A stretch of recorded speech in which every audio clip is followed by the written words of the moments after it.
It's the KQ Morning Show, 92 KQRS. I'm Steve Gorman. This is the KQ Morning Show. Good morning, Wednesday, March the 13th. Ozzy Osbourne on the crazy train. Ozzy Osbourne finally nominated for the Rock and Roll Hall of Fame. I cannot imagine he will not go in this year. Ozzy battling a host of health issues the last few years. And I have to ask, and Candace, maybe you have some insight as a lifelong card-carrying Ozzy fanatic. Has he tried pickle juice? I bet you he loves pickle juice. I bet he does too. I bet he's the kind of guy who will open up a jar and just knock it back. It's the first time in my life I've ever had this thought of Ozzy Osbourne and my beloved, dearly departed grandma, Gorman, Gertrude Gorman specifically. She and Ozzy don't usually run concurrent in my brain, but today they're adjoined because my grandma was a big fan of pickle juice. Let me tell you. Gertrude would just kick it back. It didn't matter what brand. I mean, if you give her a Vlasic, give her a this or that, she just boom, and she would say, "Oh, honey, there's nothing better than pickle juice." And I'm just saying, maybe Ozzy needs to look into that. And now science is backing my grandmother, for God's sakes. You got this right, Gert. Thank you. Next time you have a sore throat, knock back a little pickle juice, ladies and gentlemen. Really? Yeah. Oh, yeah. An infectious disease specialist in an interview says, oh, listen, there's a high salt content in that pickle juice. Pickle juice is up to, in fact, 5% salt. Your body is 0.4% salt. Any liquid with a higher concentration than that will draw water out of tissue, and it will reduce inflammation. They always say to gargle with salt water, so that kind of makes sense. Yeah, I've done that for years. So, they're just reinventing another old wives' tale. Yeah, about, they are. Drinking the pickle juice. Mom always told me that's how you get worms, because I would drink the pickle jars dry. Every time I swung by the refrigerator, I would take a big swig of the pickle juice. Olive juice would do as well. And then Mom would get the pickle spears out, or the hamburger slice, pickles ready to go for lunch. And there'd be a bunch of dried pickles in the jar, and I would get a good talking to. And she would tell me, you're going to get worms. And then I think it was probably about 12 when I finally deduced, Mom, so what you're telling me are there worms in the pickle juice? And if I drink, aren't we eating the pickles with the, I kind of outfoxed her on that one. Don't question me. Yeah, right. Then you get that. Just don't drink it. I can see that look on your face exactly like my son when he was like 6 and he found out there was no Santa Claus, and within 2 seconds he went, the Easter Bunny too? Yeah. Yeah. Oh, yeah. Wait a minute. The worms aren't in the pickles themselves, just the juice?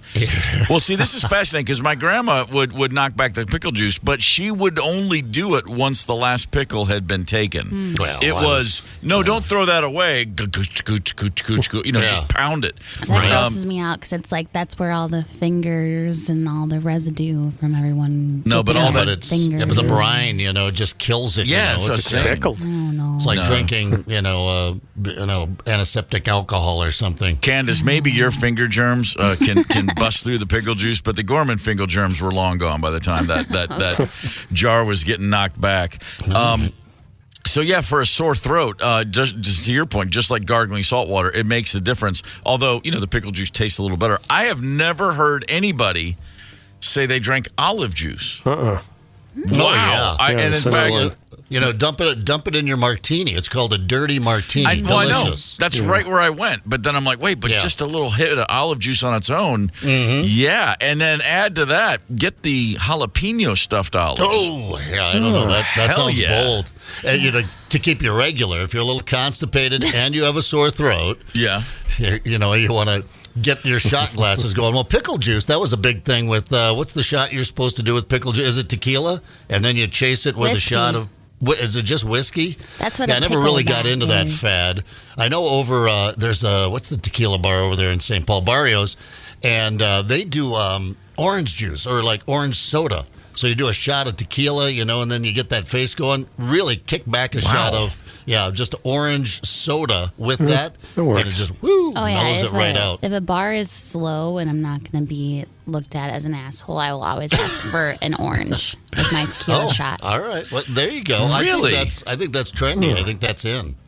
We got to keep a list of these things, and then we should do a KQ listener event where just the four of us sit and do all of the weird drinking things we haven't tried yet. Okay. And it sounds like it's mostly me that hasn't tried these. So basically what I'm saying is, why don't we do a KQ listener event where I just get literally blotto on Minnesota drinking habits? You know what we could do is take all of those old recipes from our grandparents and gather them together and have a night of that. Like I mentioned my grandfather came through the Depression, and he liked the Crisco with sugar sandwiches. They'd take the sandwich, put the lard on it, sprinkle the sugar, which is just frosting. That's all it is. I know, frosting. but I just gained 3 pounds thinking about it. And then we'll throw back Gert's pickle juice chaser with it, and we'll make a night out of it. Could be wild. Wait, Crisco and sugar. Wow. I mean, that was the treat. They would take the bread, he goes, and sometimes they would toast it. Yeah, then you put the lard on there, sprinkle some sugar on it, and yes, sir. Yeah, that sounds totally. I mean, that sounds like something that's post-war British food to me. Is what I think of. Things like that. I used to always walk to the cupboard and get the Betty Crocker frosting can and say, "Look what we have now. Betty Crocker saved us from your old Depression recipe. We can eat it right out of the can if we want to." We saved you from Jerry, young man. Now hand me that Crisco. So anyway, well, that's good that we're already making plans. So pickle juice, pickles and whiskey, Crisco and sugar. Sure. And by the way, Gazette, real quick, you mentioned your mom said you can get worms from pickle juice. Yeah. Did she ever mention undercooked bacon in that conversation? No. Because a dude in Florida was having migraines. Finally, so bad he had to go to the hospital, and they were checking him out. And they were like, "Oh, hey, by the way, this migraine, it's not actually a normal migraine. Even it's severe. It lasts a lot longer than a normal headache. So yeah, that sounds like a migraine. However, you have a tapeworm in your head." Oh. A tapeworm in his head. They figured out he likes his bacon real soft. And real soft means real undercooked. He'd been banging on some undercooked bacon, and there are parasites in uncooked bacon, apparently. The tapeworm got into his brain. It laid eggs. No. Thankfully, he's okay. You know what they gave him? A deworming medication from a veterinarian. All good. Come on. Is that true? He's 2 weeks headache-free. This is a true story. Little bacon and eggs in the head. We don't have anything to deworm a human being. We got to go down to the vet. What came first, the bacon or the egg? A question I never had to ask until right now. I've had a migraine for the past couple of days. Not a very severe one. God. I'm just been pushing through. Uh-oh. Will there you are guys still eggs love in me? your brain right now. No, not if you have tapeworm. I'm not going to love you. Hang on. I have a magnifying glass, a Q-tip, and some Vaseline. I'm coming over. Oh, yeah. All right. So I did some quick Googling here. Healthcare providers usually recommend, some medication. It paralyzes the worm, forcing it to dislodge from your intestinal wall. It is important, Candace, to dislodge the neck of the tapeworm and pass it from your body because the worm can regenerate itself from the neck. That's freaky. And you're scared of snakes? That's terrifying. A tapeworm in your body laying eggs in your head. Crispy bacon.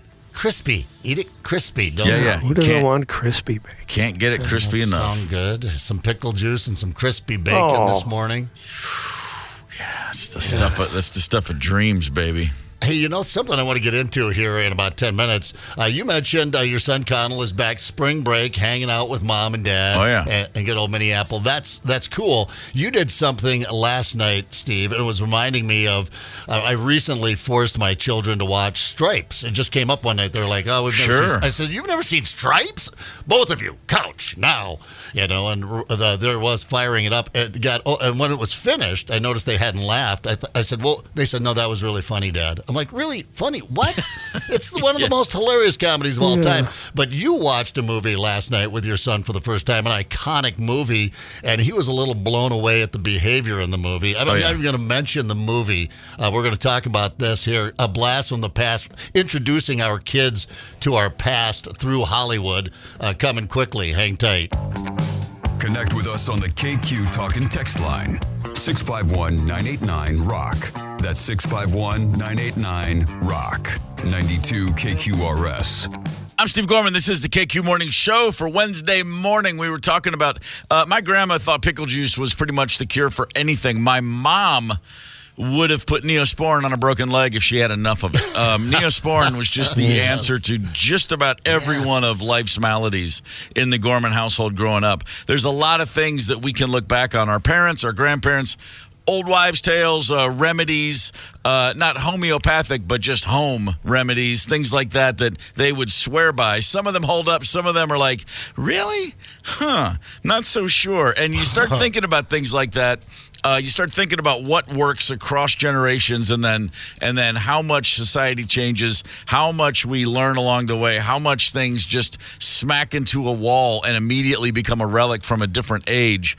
Last night, I had a 90-minute thought process about this very thing, an experience that I loved, and it was real simple. My wife and I and our 23-year-old son watched a movie that I've seen countless times. I mean, start to finish, I easily double digits in the last 31 years, 10 times.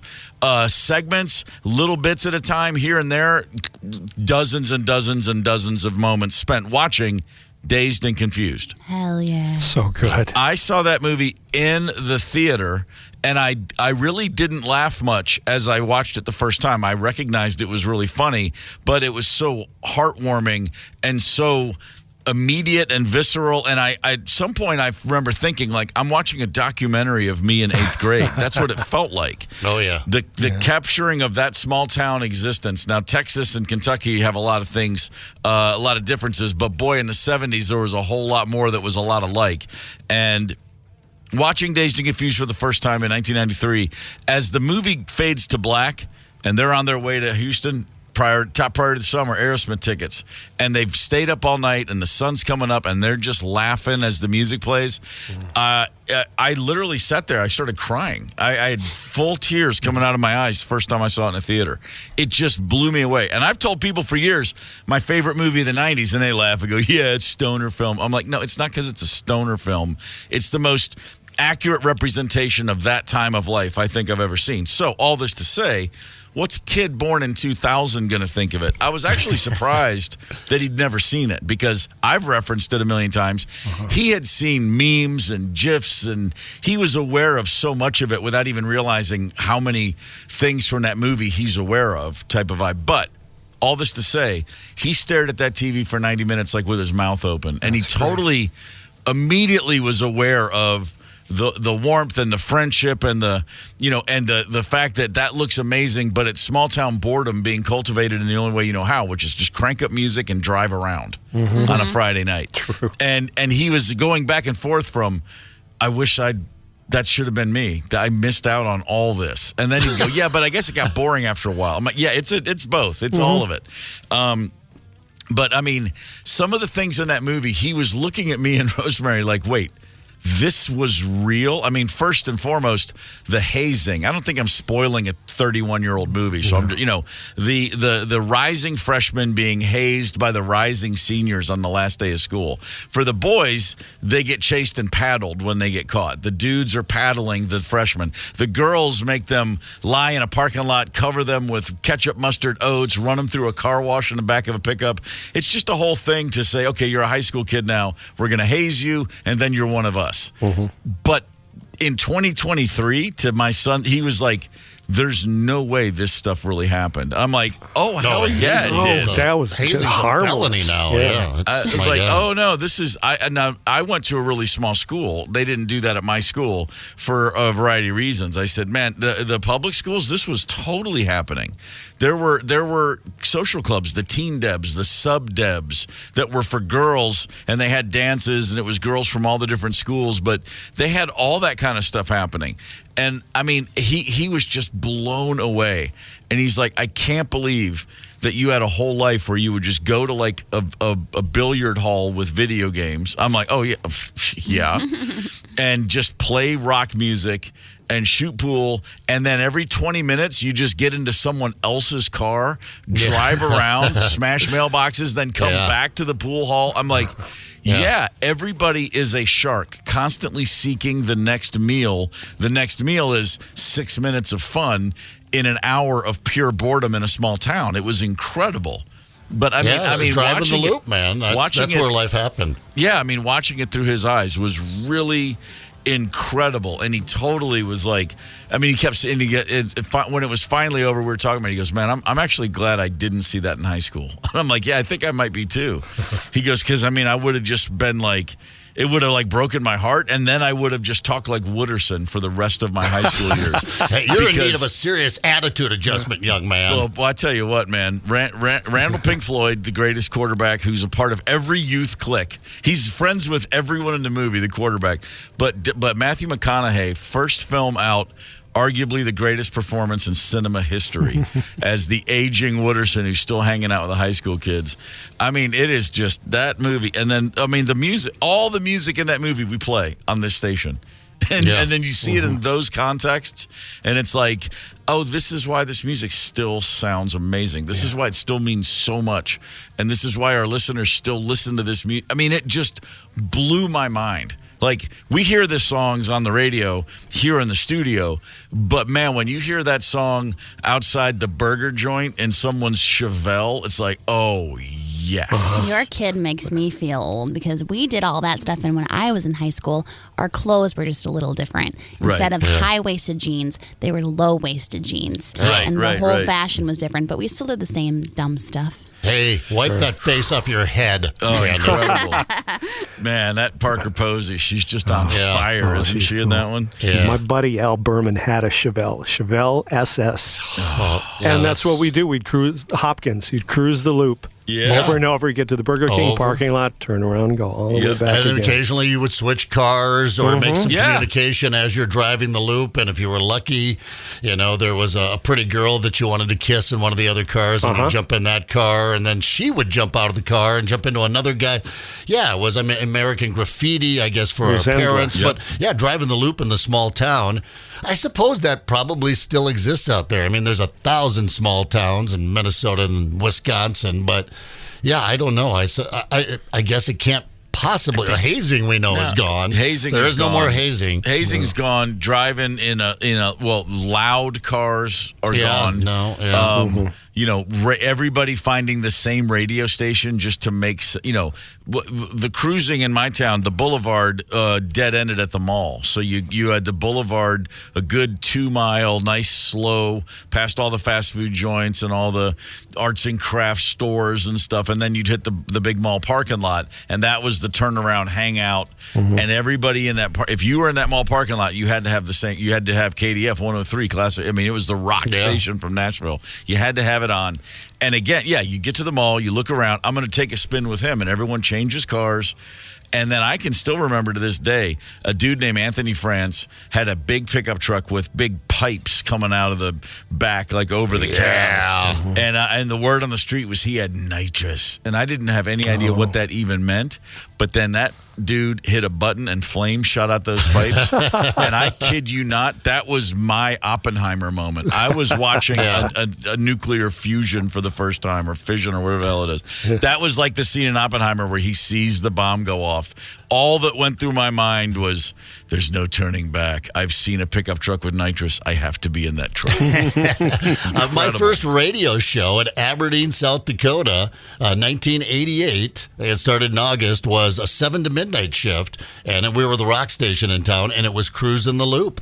That was the name of the show from 7 to midnight. We just took calls from kids out there. You know, hey, man, we're taking off. We're going to Cruise the Loop.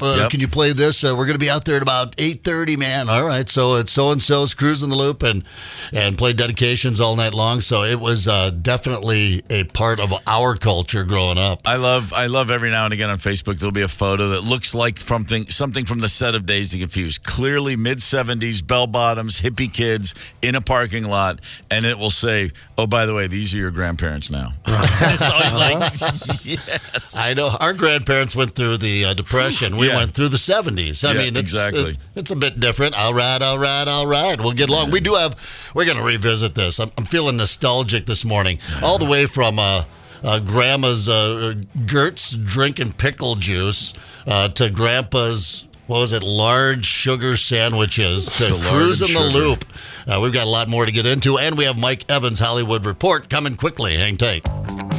Connect with us on the KQ Talk and Text line, 651-989-ROCK. That's 651-989-ROCK. 92 KQRS. I'm Steve Gorman. This is the KQ Morning Show. It is time right now for the Mike Evans Hollywood Report. Hey, everybody. It's me, Mike Evans. Welcome to Wednesday. Don't forget this report brought to you by Marcus Theaters.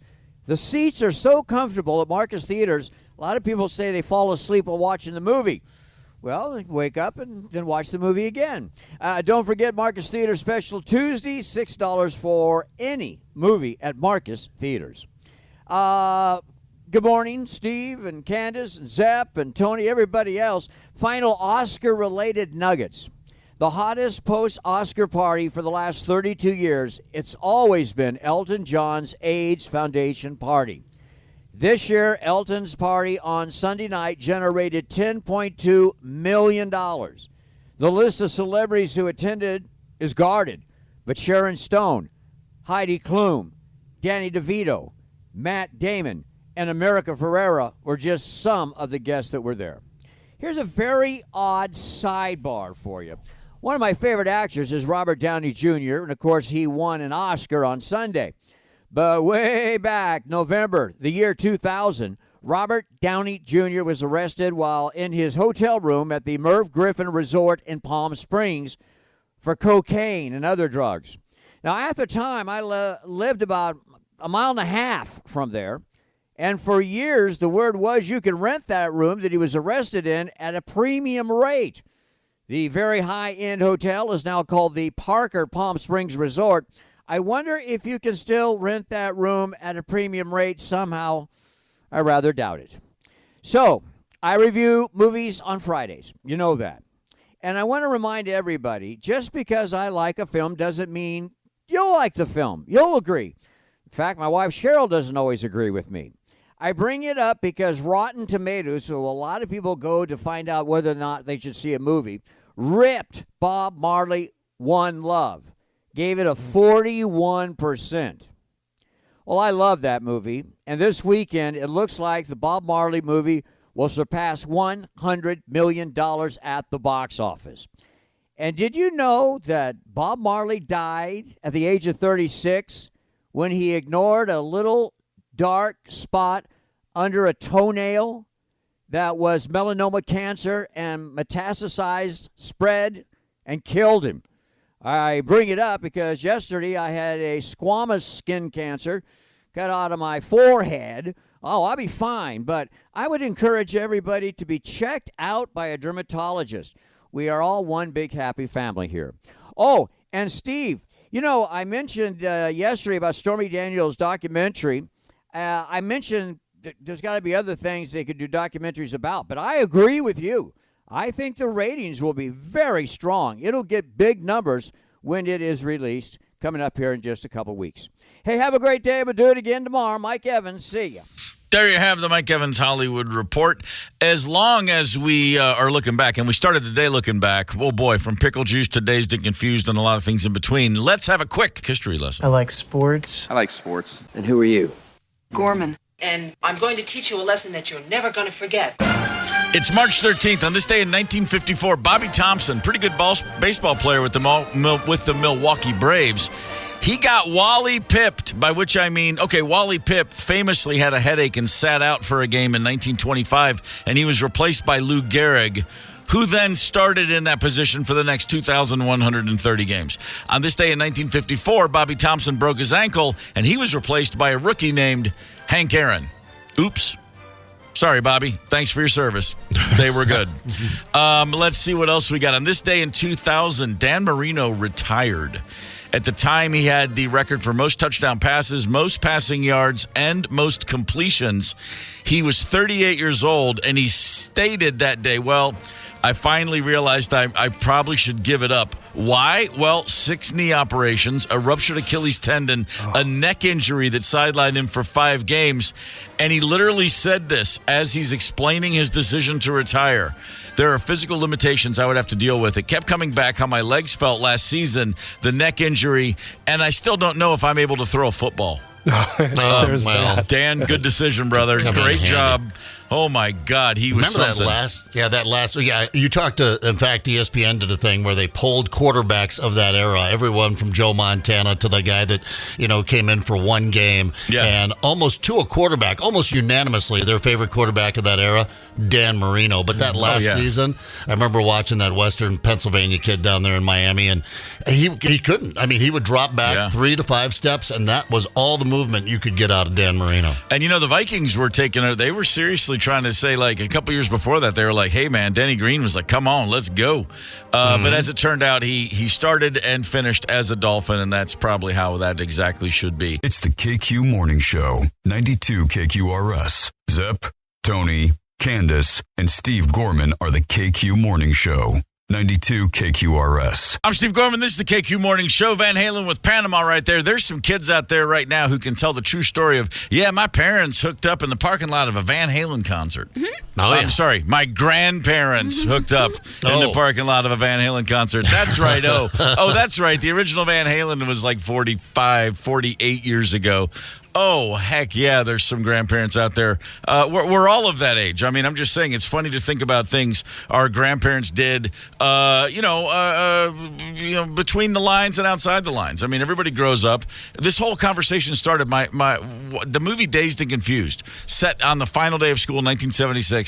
My 23-year-old son, a kid born in the year 2000, watching that movie last night and just in awe of what life used to be like in the 70s in small town America. It's one of my favorite movies, but boy, it was really great watching it through his eyes. And we're talking about all the things that we hear from our grandparents now. It's amazing to think that it's not that long ago they were those kids.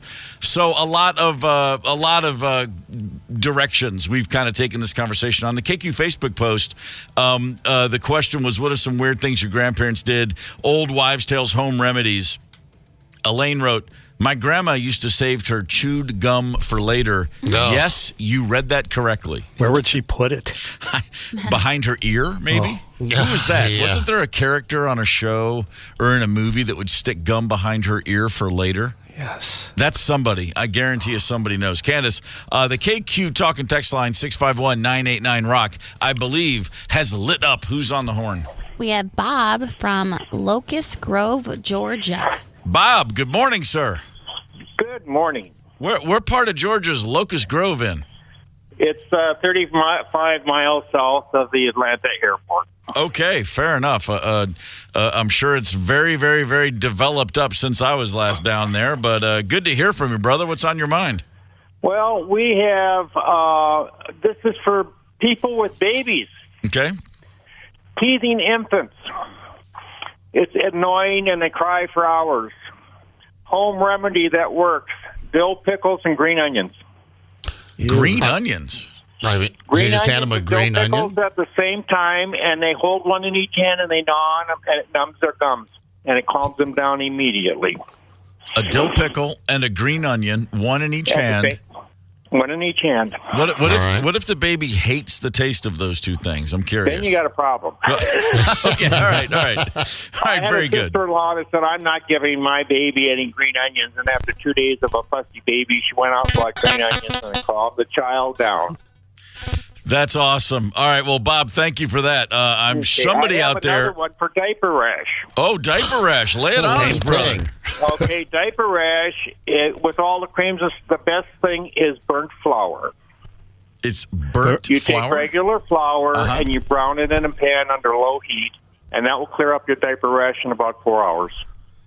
Well, I know what I'm doing this afternoon. Yeah, it's not diaper rash, but still, it's a rash. Yeah. I'm going to the pharmacy to get some diaper rash ointment. Yeah, we don't have to make it. I remember when my mom got a job in high school. We're like, what are you getting a job for? She said, because I want to go to the grocery store and buy vegetables and not have to can vegetables all summer long. I was like, sounds good. Yeah, that makes sense. Bob, thank you for the call, brother. We appreciate that. 651-989-ROCK is the number to call if you want to share a little info with us. Candace, we have another caller. Yes, Rhonda from Waverly. Rhonda, good morning. Good morning, guys. How are you? We're great, thank you. What have you got for us? Something that was passed down to us. It's a remedy called bread and milk. So if you've got like a sore or a cut or a puncture of some sort, You take a little piece of bread, you put it in milk, you heat it up but not too hot. You put it on topically and then wrap it up and kind of put it on as long as you can. It does get kind of crusty and stinky, but basically what it does is it acts like a sponge and draws out the infection. So, like, I stepped on a pitchfork when I was, 10, and, we didn't go running to the doctor for a tetanus. We just put bread milk on it, and it was all fine. Oh, all right. Wow. Yeah. Holy. And, everybody's got it in their house pretty much, and it's a quick first aid thing. All right. So you're saying I ditch the tetanus shot and go with the bad milk. All right. Well, I don't know if I want to say that, but that is what I imagine you remember just exactly what it feels like to step on a pitchfork. Oh, my God. Yeah, it was on my grandparents' farm, and it was in the corn crib. We were dinking around barefooted. Oh. And, yeah, not good. Oh, yeah. That gives me goosebumps thinking about it. Thank you for the call, and thanks for the tip. Yeah. Milk, bread, Steve. Wrap it up. Yes, ma'am. Sorry, I hung up on her. Oh, we accidentally hung up on Rhonda. If you want to finish that sentence, Rhonda, give us a call back. Although maybe she didn't. That was either going to be Steve. You owe me $39. Yeah. Or Steve, get a haircut. Yeah, that could have gone anywhere. I love that she was dinking around. Sandra on the Facebook page wrote, my grandparents saved ties for Ziploc baggies. Not sure what their plan was, but they had a darn good stash. Maybe a little fun in the bedroom, huh? Yeah, it could have been. You never know. Probably not. That's what silk scarves are for, the old ties. But Alex, also on the KQ Facebook page, my grandparents had not tried tacos until I served them at my house about 5 years ago. Can you imagine going your entire life without tacos? Oh, man. I don't know. Where were they? Yeah. What do you do on Tuesdays? Yeah, right, exactly. Tuna fish again. Tuna fish Tuesday. Oh man! My dad was a fan of tacos. When Taco Bell opened, you would have thought it was like a 5-star restaurant. My dad was like, "They've got this thing called an enchilada. I just can't get enough of it." Yeah. And we were blown away because this was a man who wouldn't eat pizza because he called it kids' food. I love that. I was surprised when you said he liked tacos. We couldn't believe it. He'd be like, "Hey." Like my older brother had his license. He's like, hey, run to Taco Bell, just load us up. And we'd be like, oh, my God, what happened to this man? Yeah. Wait, pizza is kids' food, but enchiladas are adults? Fair enough, whatever. I never understood the math in any of that. Oh, from the talk and text line? Yeah. Joni from Happy Days put the gum behind her ear. I knew somebody would know. Little Joni exactly Cunningham. Right. Aaron Moran, we hardly knew ye. Candace, do we have another caller? Yes, John from Brooklyn Park. John, good morning, sir. Good morning. Turn that radio down and tell me what you got on your mind, brother. I don't have my radio on, and as a child, if we were sick or had a cough or a cold, our folks would actually give us Drambuie before we went to bed. Yes. Can't hurt. Grandpa's old cough medicine. Yeah, what could go wrong? Little alcohol before bed for the kids. Let's do it. Did the job, didn't it? Yes, it did. Yeah. We had there was a cough medicine in my house for years. One bottle, and from the look of it, I think it was from the 1920s, and somehow it was still around. And it was a cough medicine my mom used to give us, and the name of the brand was Silence is Golden. And I think it was just straight up hooch with honey. Yeah. If memory serves. Blackberry brandy. My grandmother Grandma Jenny used to give us that when we were kids. I remember finding out that it was a bad thing when Mom and her got into it. She's like, I have coughs, Vicks 44 or whatever it was. And Grandma's like, it's fine. They go right to bed and they quit coughing. Yeah, we're drunk. Oh, yeah, Passed out. We were traveling when our son Connell was the week he turned 1. We had a really long flight, and he had a head cold, and we got a little medicine from him, and just because he was miserable, and the pediatrician said we were on the road, so it wasn't ours. But I said this will help him sleep, and we got on a plane, and it was an 11-hour international flight, and that sucker did not move the whole flight, and we kept checking to make sure he was breathing. We were so freaked out, and the whole time we're like, we should appreciate this, but now we're more wound up than ever. Yeah, knocking a kid out more often than not, really a great decision. Just save yourselves, parents. Go ahead. Just find the hooch that's palpable for their taste buds and let them fly with it, man. Yeah, or pickle and what do you say? Green onion, and one in each hand. Yeah, dill pickle in one hand, a green onion in the other. I never heard that. We have Ed here. His grandparents used to eat dandelion greens salad. Yeah, he said it goes back to the Depression era. They would have, they'd go out and pick the dandelions and eat the dandelion. I remember dandelion wine. The oldsters would make dandelion wine, which was really just, a Midwest version of moonshine. And I've never heard of dandelion wine. I've heard of strawberry wine. There's a great country song. I've heard of that. On the Facebook page, Kathy wrote, "My grandma would throw her fake boob at us kids if we acted out at the dinner table." She had Nothing like grandma's falsie smacking you in the face during Thanksgiving dinner. The accuracy was incredible. She should have been on the baseball team. Yeah, she had a fastball with was it just like an insert? You just kind of put an insert into the bra cup, I guess. I guess that's what that means. That's what that means. Fake boob. Yeah, well, Gert, my pickle juice loving grandma, she used to say, "I'll take my shoe at you." I can't imagine I'll take my boob at you. That's a whole different. Yeah, right. Very, very, very different thing. You had to pick it up and bring it back to her. Now bring my boob back, and hopefully you didn't have to, place it back in the cup for her. One can hope. Candace, do we have another caller? Yes, Doug from Blaine. Doug, good morning. Good morning, crew. What do you got, brother? This is something if you have twins.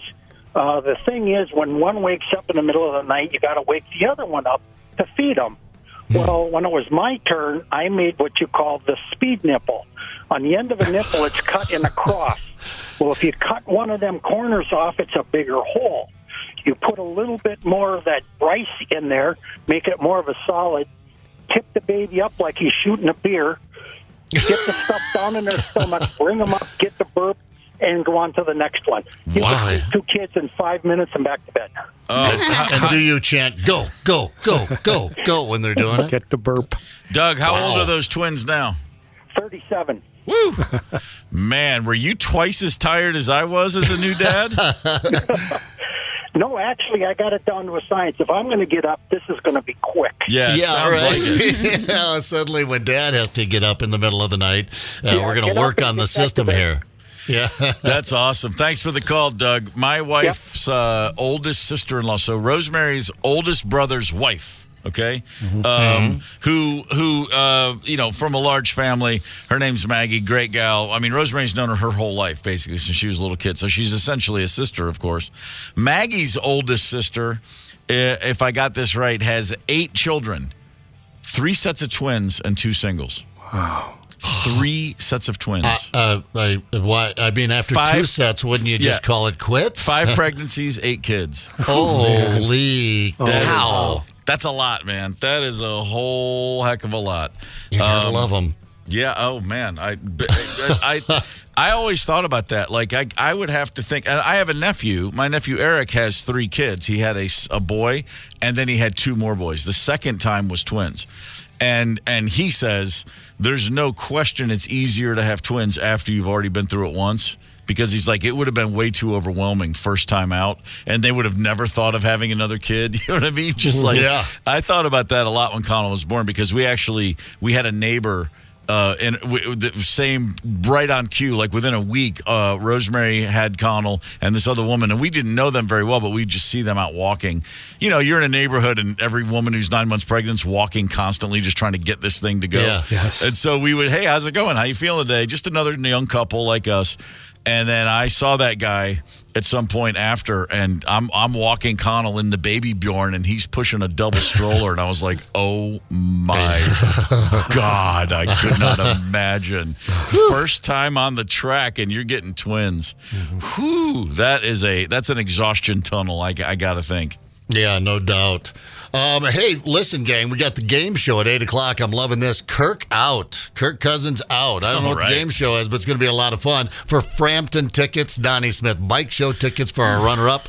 Yes. That's happening at 8 o'clock. What are some weird things your grandparents did? Weird eating habits, old wives' tales, home remedies. Keep them coming. 651-989-ROCK. This isn't an eat thing, but telephone book for toilet paper in the outhouse. I experienced that once as a kid in South Dakota. Get out there and they had the old. I'm like, why do they have the phone book in it? Oh, okay, got it. Hang tight. Connect with us on the KQ Talk and Text line 651-989-ROCK. That's 651-989-ROCK. 92 KQRS. I'm Steve Gorman. This is the KQ Morning Show for Wednesday, March the 13th. On the Facebook page, KQRS, 92 KQRS Facebook page, what are some weird things your grandparents did, eating habits, old wives' tales, home remedies, etc.? And, we've got some great ones. We've already had some really good phone calls. We had a call from a woman named Rhonda, and she just posted, hey, Rhonda from Waverly, I got cut off. What I was going to say is, Steve, I read your book, and it was awesome. Thanks for sharing it. Rhonda, thank you for that. You didn't get cut off. Candace slammed the phone down right on your face. I Well, was worried she was going to say something mean about you. Oh, no, you weren't. Not Rhonda. Not Rhonda. Not Rhonda from Waverly. That's my buddy. On the page, Cheryl wrote, my grandfather rigged up a coffee grinder to have dollar bills come out of it when he cranked it. We all thought he could make money. That's good grandpa shtick right there. Uh-huh. That's good stuff. My grandfather, Grandpa Gorman, was blind. He was he spent most of his time, in sitting, of course, and you just sit still for a great length of time. And he came to visit us once when I was a kid, and I remember specifically we had a carpeted room, and you could, you'd be wearing your socks, and you'd walk without lifting your feet. You'd scrunch your feet, build up some static electricity, and then you could shock each other, right? You know what I'm saying? Oh, yeah. And we would sneak up, and we'd all shock my poor blind grandfather who was sitting in his wheelchair. He thought it was funny, but he would always say, oh, that's Stevie. And I'd be like, how does he know? And then, I know Dougie's shock anywhere, and he always got it right. He always knew exactly who was shocking him. It never occurred to us that our snickering and laughing and whispering, we figured he's blind. He can't possibly hear us, too. I thought this was going to end with turns out all these years he wasn't blind. He just wanted to be left alone mostly. That would have been awesome. That'd be a whole different story. I'd love that one. Bob wrote on the Facebook page about his grandparent. I don't know. I guess his grandpa, maybe his grandmother. Radish sandwich and Oreo cookies and Winston no-filter cigs for breakfast. Yeah. Probably lived to 105 or something like that. My grandmother, my mom's side, smoked Winstons. In fact, I had a little Winston jacket when I was like 5 years old. She used the stamps from the Winston cigarettes. Sure she did. And they'd sell little kids' jackets for the Winston cigarettes. It's pretty cool, man. Have you had a chance to look at the menu? Yeah, I have. Thanks. I'm actually going to order off menu if I could. Could I get a radish sandwich, a sleeve of Oreos, and a Winston filterless, please? Yeah. Can you imagine that? That's a solid breakfast. Like you said, Zeb, guys probably lasted forever. A different constitution back then, I guess. Very much so. Very much so. Dawn wrote, my grandmother ate Vicks Vapor Rub when she had a sore throat. Oh, ate it. Oh. Listen, you just can't. Yeah, you're not. Listen, certain people, when they decide it's good for them, and I guarantee you, she's just kicked it for decades. If you can get past, if you can eat Vapor Rub once and survive, your immune system, your immune system is like, go to 3 Mile Island, just hang out. You're going to be fine. Yeah, Not going to be any kinds of problems. Some people apparently like to add rubber to their breakfast sausage. Oh, wait, no, I'm sorry. They don't like that. But Johnsonville turkey sausage just recalled 35,000 pounds of sausage because people found pieces of rubber within. Was shocked. Yeah.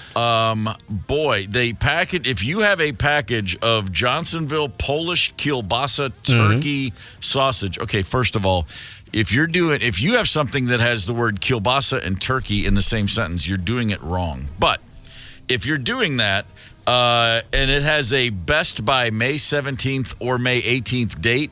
You need to get rid of it because it's got rubber in it. Yes, rubber. I mean, you shouldn't be eating that, right? Rubber? I would say no. Chewy. Yeah, rubber. No kidding. Yeah, but you know what? I guarantee you somebody out there is like, oh, no. We used to add rubber to stuff all the time. Yeah. Peanut butter and jelly with a little side of rubber. Just, man, that'll set you free. I get the tip of a finger maybe in some food on the production line. That happens. It gets into something. But 35,000 pounds of turkey, the rubber must have been, what the heck were they doing? Was it a tire plant / turkey kielbasa plant? Not quite sure what that was all about. In Ohio, a 12-year-old child has been found. He ran away. He was not taken. He was a runaway, but he's healthy and happy. Well, maybe. But he has been returned home. And what happened to him was something that I can remember as a kid thinking would be really cool. And I remember having this thought very specifically when I was at the mall with my mom once. And she was like, we got to go. They're about to close the mall. And I immediately had this flash of what if, and this just happened, a 12-year-old kid spent the night somehow in a Target store. It closed. Oh. No one knew he was in there, or he hid as he was a runaway. And he stayed in there overnight in a Target. And for some reason, when I was his age, I would have thought that's about the coolest thing in the world because you're just having free run of a place that you're not supposed to have free run of. Yeah, Lloyd Brotherton. We dared him when he was a kid to hang out at the JCPenney for the entire night out at the Huron Mall, and he did it. Really? Yeah, he just hung out in the JC. And then it was a Christmas movie like 5 years later. I think a kid got trapped in a store. If this had happened in December, it'd be a feel-good story, but some of the people there at Target not feeling good about this kid spending the night in the store, I guess. I'm glad that the kid's safe and all, but still, that's just shocking. They wouldn't be able to, go through and see that there's a kid in here. A child alone, period, is bad. But then inside a retail store, a whole lot of things could happen. Yeah, you could have fun. You could play with all the toys. Yeah. And, by the way, anticlimactic with the Lloyd Brotherton spending the night in JCPenney at the Huron Mall story because when he gets out the next day, we're all very excited to hear about this crazy, wild night. He fell asleep. He's like, right after they closed the store, I fell asleep, and I woke up in the morning when the lights came on, and I was freaked out, so he hid in, one of the changing rooms until there were people in there and left. I'm like, you slept all night in the you didn't play with you didn't fire something up, or, all right, boring. That audio, those concerned citizens, this goes right back to what we were talking about. Last night, my family, my wife and my son and I anyway, watched Dazed and Confused. And my son, born in the year 2000, was like, wait, you used to be able to haze kids entering high school? You would drive around in high school with a trunk full of beer. You would go to the moon tower with kegs of beer. You would, and all this stuff. I mean, he was like, couldn't imagine that. Listen to what we just heard. People are like, oh my God, he was 12 years old and he was in a Target all night. He wasn't in a penitentiary. Right. He didn't get thrown into Gen Pop. Yeah. He was in a Target. Probably no place safer for a 12-year-old kid to be. Wouldn't you, as a parent, if your child ran away at 12, be relieved to find out they were in Target all night and not out on the streets all night? Yeah, They made a scary movie about that in the 70s, though. These people who got trapped in the mall overnight. Of course, it was run by guard Dobermans. So they were on the run. I think James Brolin was in it. Is that true? Fantasy. Yeah. Cool. I wish I could do that. I mean, if you're at Target, if you're a kid at Target, I mean, think about it. You're getting a bicycle off that rack. You're blasting through a store on a bicycle. Oh, yeah, absolutely.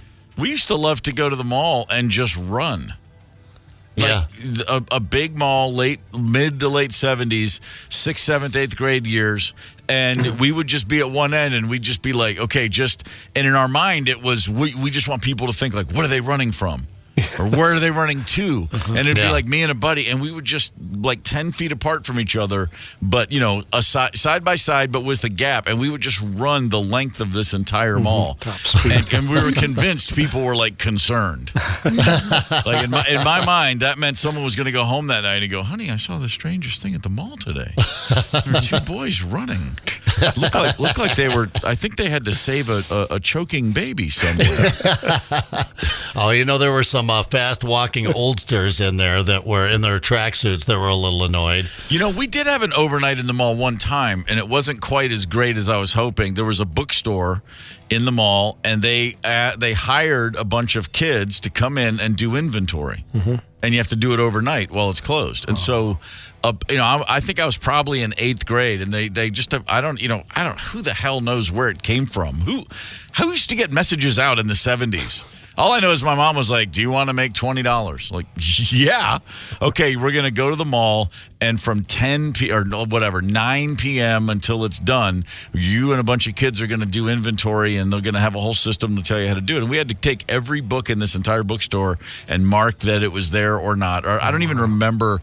It could have been the Dewey Decimal System for all I know. All I know is a bunch of us went in there thinking this is going to be so much fun, and we were just wanted to die within about an hour. And then they kept saying, you are not allowed to go out into the rest of the mall. Like stores at the mall have their own back door. I didn't know that. Yeah, I just there's imagined a little alley back there with all their doors. Sure. Yes. Not cool. I was imagining, no, I'll walk right in. I'll go past the fountain. I will see all the stores. I might even ride that little horsey thing on the way. No, none of that. None of that. It just sucked. I was like, this is not what being locked overnight in the mall is supposed to be like. No. I scammed an Orange Julius, and I used some. This is so lame. Here I am dissing on Lloyd Brotherton and JCPenney overnight, but I used to do a Toys for Tots drive at Sioux City when I was doing that 7 to midnight show, and they would close them all up at 10 o'clock in December. And when you're done at 10 o'clock, you just let yourself out. That's how I found out about that back alleyway that went into all the stores, because they had cages they would pull down individually, so you couldn't just wander in from store to store. But along my little back alley there where we were doing the broadcast, there was an Orange Julius. Of course, there is one in every mall. And I thought, I wonder if those machines work at night. And by God, they do. I had a tasty Orange Julius. And then the other one was some chick store. And I just remember going in and trying some hand lotion, and my hands stunk for about 4 days. I thought you were going to say lingerie. No, I didn't. They didn't have a Victoria's Secret, or absolutely I would have pranced around in something lacy. That's that old, walking around in women's underwear Christmas classic that we all love so much. But no, I was kind of a little bored. Nothing really cool on my block there. I'm gonna have to. Sorry, Zepp. I gotta check the rearview mirror and back up a little bit. I'm sorry. Yeah. What? Prancing around in women's underwear for Christmas? What was this? No, it's winter underwear. Not women's underwear. Walking around in women. Oh, no, it's an old parody song. Walking it's a Bob in Rivers. Winter underwear. Walking around in women's underwear. It's an old. It's a parody song. Bob Rivers. Okay. Don't make me call. I'll play that damn thing. Walking around in women's underwear. Come on, man. Sorry, I thought maybe I just zoned out for a second, and I was coming back to one of those farm stories, and I missed the setup. I was confused. What are you gonna do? Of course. Why not? There's a video. Oh, I wanted to get to this too. We find ourselves in the grocery store on a regular basis. What's acceptable behavior at a grocery store, specifically with produce? A woman on TikTok posted a video where she was watching another customer open containers and to squeeze blueberries to see if they were ripe or what she was looking for. And she was apparently just, fingering many, many, many blueberries in a package. Oh. And then setting it back down on the thing. Right. Do you say something? If you're at the grocery store and you're in the produce section, just because that's where the story is, let's put ourselves there, and you are watching someone just manhandle or womanhandle a bunch of fruit, would you say anything to them? I'm curious. Hey, no. That's not really cool. Maybe no. I don't talk to people in the grocery store. Yeah, right. You just not confrontational. You just make sure not to buy blueberries. Yep. I mean, is she hot? I might, pull one of those Animal House routines. Grab a cucumber and walk over a zucchini or something. Steve, this is a TikTok video, so I don't know where this lady is from, talking about she witnessed this blueberry grabbing and squeezing. You're a well-traveled man. Locate this accent for me, would you please? I just went and grabbed some groceries. A lady walked over and she was standing in front of me of the blueberries and strawberries, and she opened up the blueberries and started touching them. After she squeezed the blueberries, she put them back and did it until she grabbed the one she wanted and walked away. Is that normal? Yuck. I can't get past the accent. I know we're on a different topic here, but Squeezed. Her mom is a Kiwi. Her dad's from the San Fernando Valley, and she was raised in Portland, Oregon. Precisely. Damn, bullseye, brother. Listen, I'm just, what can I say? I'm a linguist at heart. Well, that's why we wash our produce, by the way, back to the feeling the blueberries. Yeah, but I assume it's all been touched when you grab avocados. Yeah. I'm an avocado squeezer. I want that right amount of squeeze, softness in the avocado. But you got to wash that stuff. But the avocado, you're just eating what's on the inside, right? You're not the blueberries. I am bad about just popping that stuff right into my mouth, and I'll get like a handful in my face and go, I should have probably rinsed that off before. Hold on. You guys don't peel your blueberries? Weird. That's why I don't eat them. It's so much time. It's so time, it just swallows the whole day. Just peeling a couple dozen blueberries for my oatmeal. It's like I wake up early to do that. Yeah. The peeled blueberries. Very nice. I love it. I do. I'm a blueberry fan. Heck yeah. My mom used to have, we had the backup freezer in the basement of the house because you had so many people living there. You needed all the extra food you could get. But she used to go pick strawberries once a year. She would go to a place and pick her own strawberries and then come home and make her own strawberry jam, which was essentially strawberries and sugar. And then she would add some sugar and then top it off with some sugar. And then she would freeze those jars of strawberry jam. And to this day, that stuff it's ambrosia. I mean, it's like, and I'm not a sweet tooth guy, but my mom's strawberry jam, I'll just sit and eat a jar with a spoon. I don't need a piece of bread. I don't need anything. It's incredible. And one year we went down to the basement and there was just reams of blueberries. And my brother and I, Doug, man, we were just like, holy crap. I mean, you would have thought we were living on death row. We have to eat these now, as many as we possibly can. So not only did we make ourselves sick, we got killed when we went upstairs and had blueberry juice all over our faces. Oh yeah, sure. Hard to hide the blueberries, right? Real hard, real hard. And my dad's like, you guys weren't into your mother's blueberries, were you? We were like, what are you talking about? No, of course not. And then we looked at each other and we're both at the exact same moment and went, our faces are blue. We look like Veruca Salt or whatever her name is. Yeah, right. Veruca Salt. That was it. Oh, man. Willy Wonka.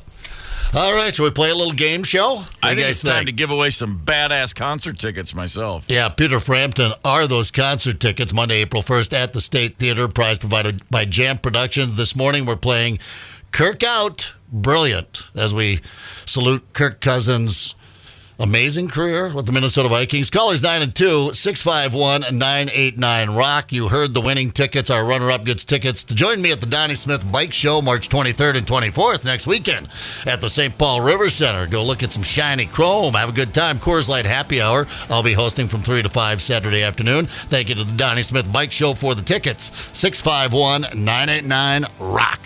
Dial up. Good luck and hang tight. It's the KQ Morning Show. 92 KQRS. Zep, Tony, Candace, and Steve Gorman are the KQ Morning Show. 92 KQRS. I'm Steve Gorman. This is the KQ Morning Show. It's Wednesday, March the 13th. John Bon Jovi and the band Bon Jovi, Living on a Prayer. Something I don't think I've ever noticed until this morning, which is that bass player is getting a workout.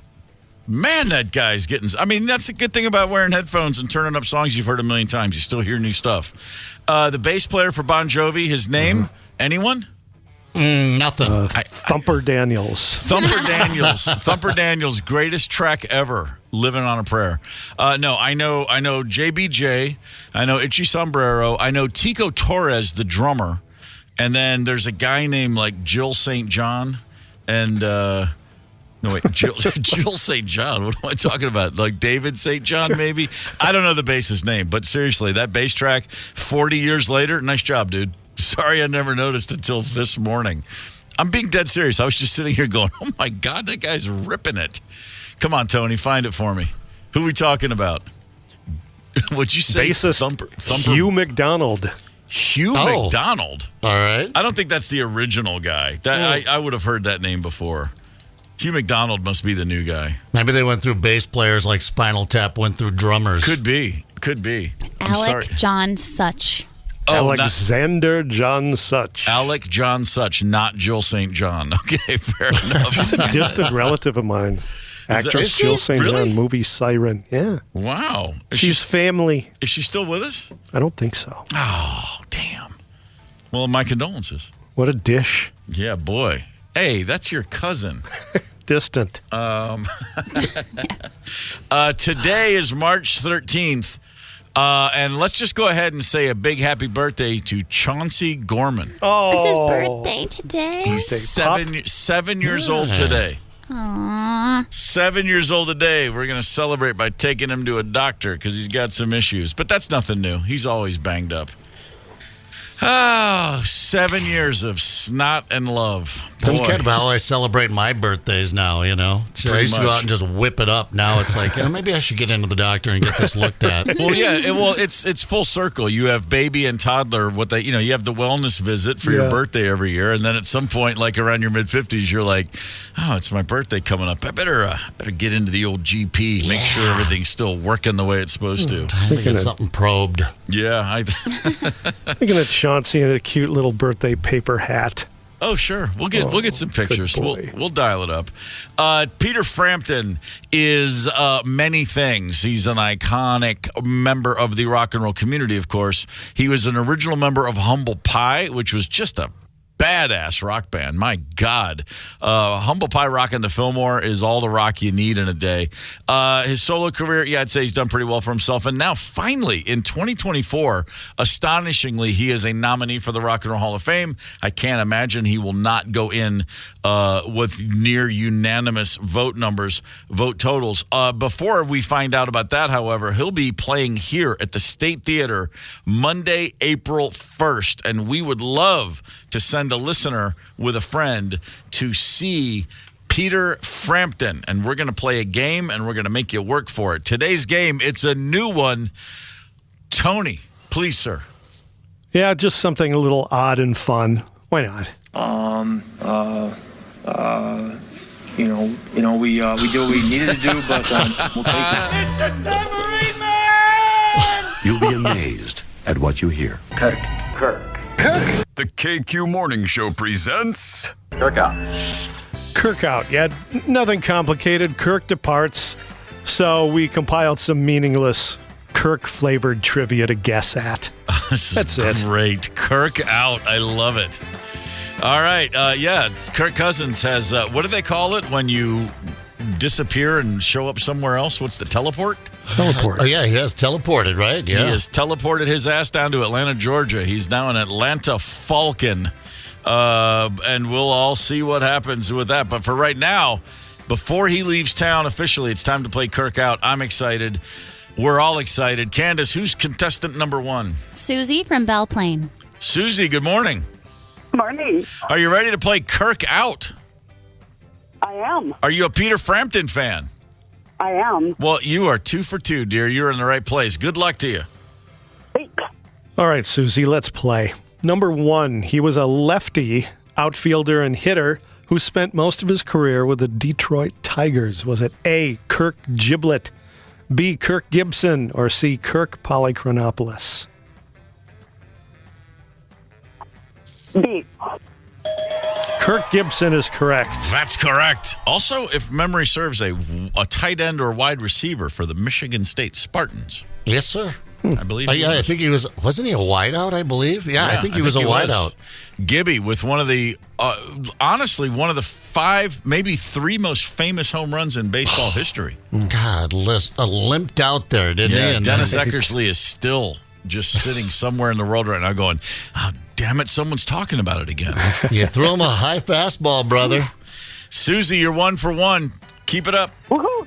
Woohoo! Woohoo! Let's go, Susanna. Actor known for his role as Mike Seaver on the ABC sitcom Growing Pains and acting in Christian-themed movies. Is it A, Kirk J. Fox, B, Kirk Bio, or C, Kirk Cameron? C, Kirk Cameron. Yup. By the way, kudos to you for going Fox and Bio on the other answers. I was at a golf course once, and Scott Baio was there playing. You know how I know? Because there was a golf bag with giant letters that said Scott Baio on it. Oh, you did not. Yeah, oh yeah. And I was like, hey man, Chachi's here, and it was, and he was walking around with a bag with his name on it. I was like, right on, fair enough. He missed a putt, and he said, wah, wah, wah. Wah, wah, wah. Number 3, former center on the offensive line for our Minnesota Vikings back in the day. Big number 63. Is it A, Kirk Loudafilth, B, Kirk Loudermilk, or C, Kirky Powdered Milk? A. Oh! Not Loudafilth. No, but close. It was Kirk Loudermilk. B. Yeah, he might have got that in the locker room, or powdered milk. Hey, powdered milk. Yeah, I bet. All right, 2 for 3. We're still on a roll here, Susie. That's right. One more for you, dear.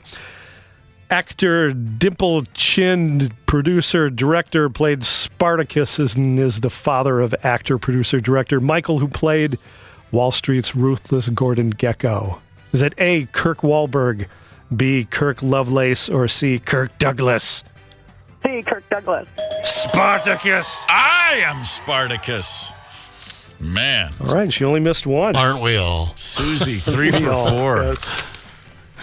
We saw they showed Spartacus at my school when I was probably in 8th grade, and I just Really? remember thinking, "Oh yeah," I was paying no attention, and all I remember is the whole "I am Spartacus" bit at the end. Yeah. Did they think it was somehow historically accurate to the story of Spartacus? Same school that showed the Romeo and Juliet film from the 60s. Oh, too. yeah, we saw that too. Yeah, and when they show the scene where the Romeo and Juliet are in bed and you see the guy's bare ass, right? My buddy John Tuning laughed, and everybody was like, "Oh, you're so immature." Yeah. No, we did too. Totally remember that like it was yesterday because I'm that addled. Right. All right, Susie, 3 for 4. Strong effort. Contestant number 2, Candace. Who is it? Shane from Maple Lake. Shane, good morning. How are you? We're great, brother. You a Peter Frampton fan? I am now. Oh, I see what's happening. All right. Well, you certainly will be if you win these tickets and go to the show. He is incredible. So good luck to you, sir. Tony, take it away. All right, Shane, number 1, generic store brand for warehouse giant Costco. Is it A, Formula K, B, Kirkland, or C, Land O'Lakes? B, Kirkland. It is Kirkland. Number 2, ship commander, born in Iowa, known for overacting. His feud with George Takei and being an intergalactic horn dog. Is it A, Captain Lou Kilbasa, B, Captain Kirk, C, Captain Ken? We're going to go with B, Captain Kirk. You went a good way.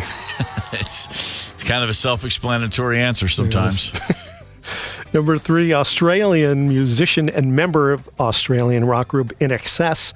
Played sax, guitar, and backing vocals. A, Kirk Crocodile Dunlap, B, Kirk Abdul-Jabbar, or C, Kirk Pengilly? C. It was Kirk Pengilly. Number 4. Tony, I got to say, you're feeling awful generous today with these answers. Yeah. These are, you're throwing Abdul-Jabbar out there. I mean, come on. I think we've lost a caller or two. There's an intimidation factor in Tony's games. I think he's just trying to lull them into this false sense of security, bring them back in. I like it. Sometimes ruthless. Hey, guys. Yeah. Hey, we'll take it. Yeah, no doubt. Right? Good talk about. Yep. Sometimes ruthless, sometimes sweet. You're a happy recipient of the sunny side of Tony's long con. All right. All right, kid. Well, we'll see about this last one. Okay, one more for you.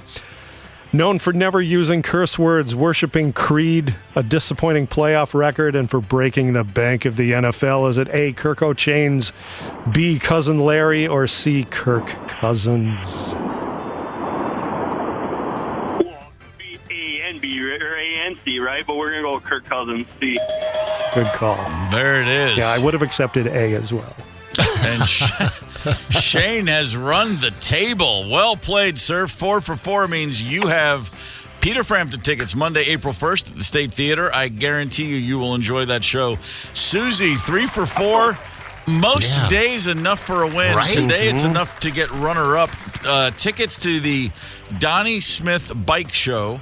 That's at the St. Paul River Center, March 23rd and 24th. If you go on March 23rd from 3 to 5, you can meet up with Zepp from the KQ Morning Show. Right on, Zepp. Wow. Yeah, man, I'll tell you what. You show up for the Coors Light Happy Hour. We're doing that 3 to 5, second to none, cranking out the classic rock. I'll buy you your first Coors Light.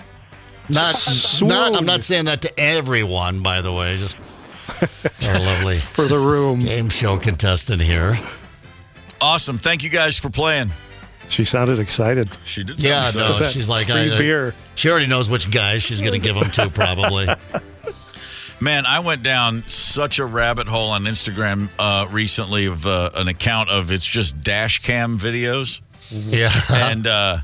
And gosh, Zepp, this isn't going to come as news to you, but man, people are not looking out for motorcycles. I'll tell you what, it's never been a bigger deal. I think somewhere in the last 3 or 4 years, distracted driving accidents jumped drinking and driving accidents. There's still, a huge problem and need awareness on the roads. But for motorcyclists in the metro, there are no fender benders, remember, for a motorcycle. So when you're texting away and I bumped into that car in front of me a little bit, doggone it, I hope I don't have a deductible. If that's a motorcycle, you've most likely probably killed someone. So, you gotta keep your eyes peeled for those bikers. And then bikers, have to meet us. We got to meet in the middle, right? You gotta you gotta give yourself some space. Those motorcycles, skinny little tires, they don't stop like cars. You jump on those 2 brakes and you're just going for a slide. I was watching these dash cam videos.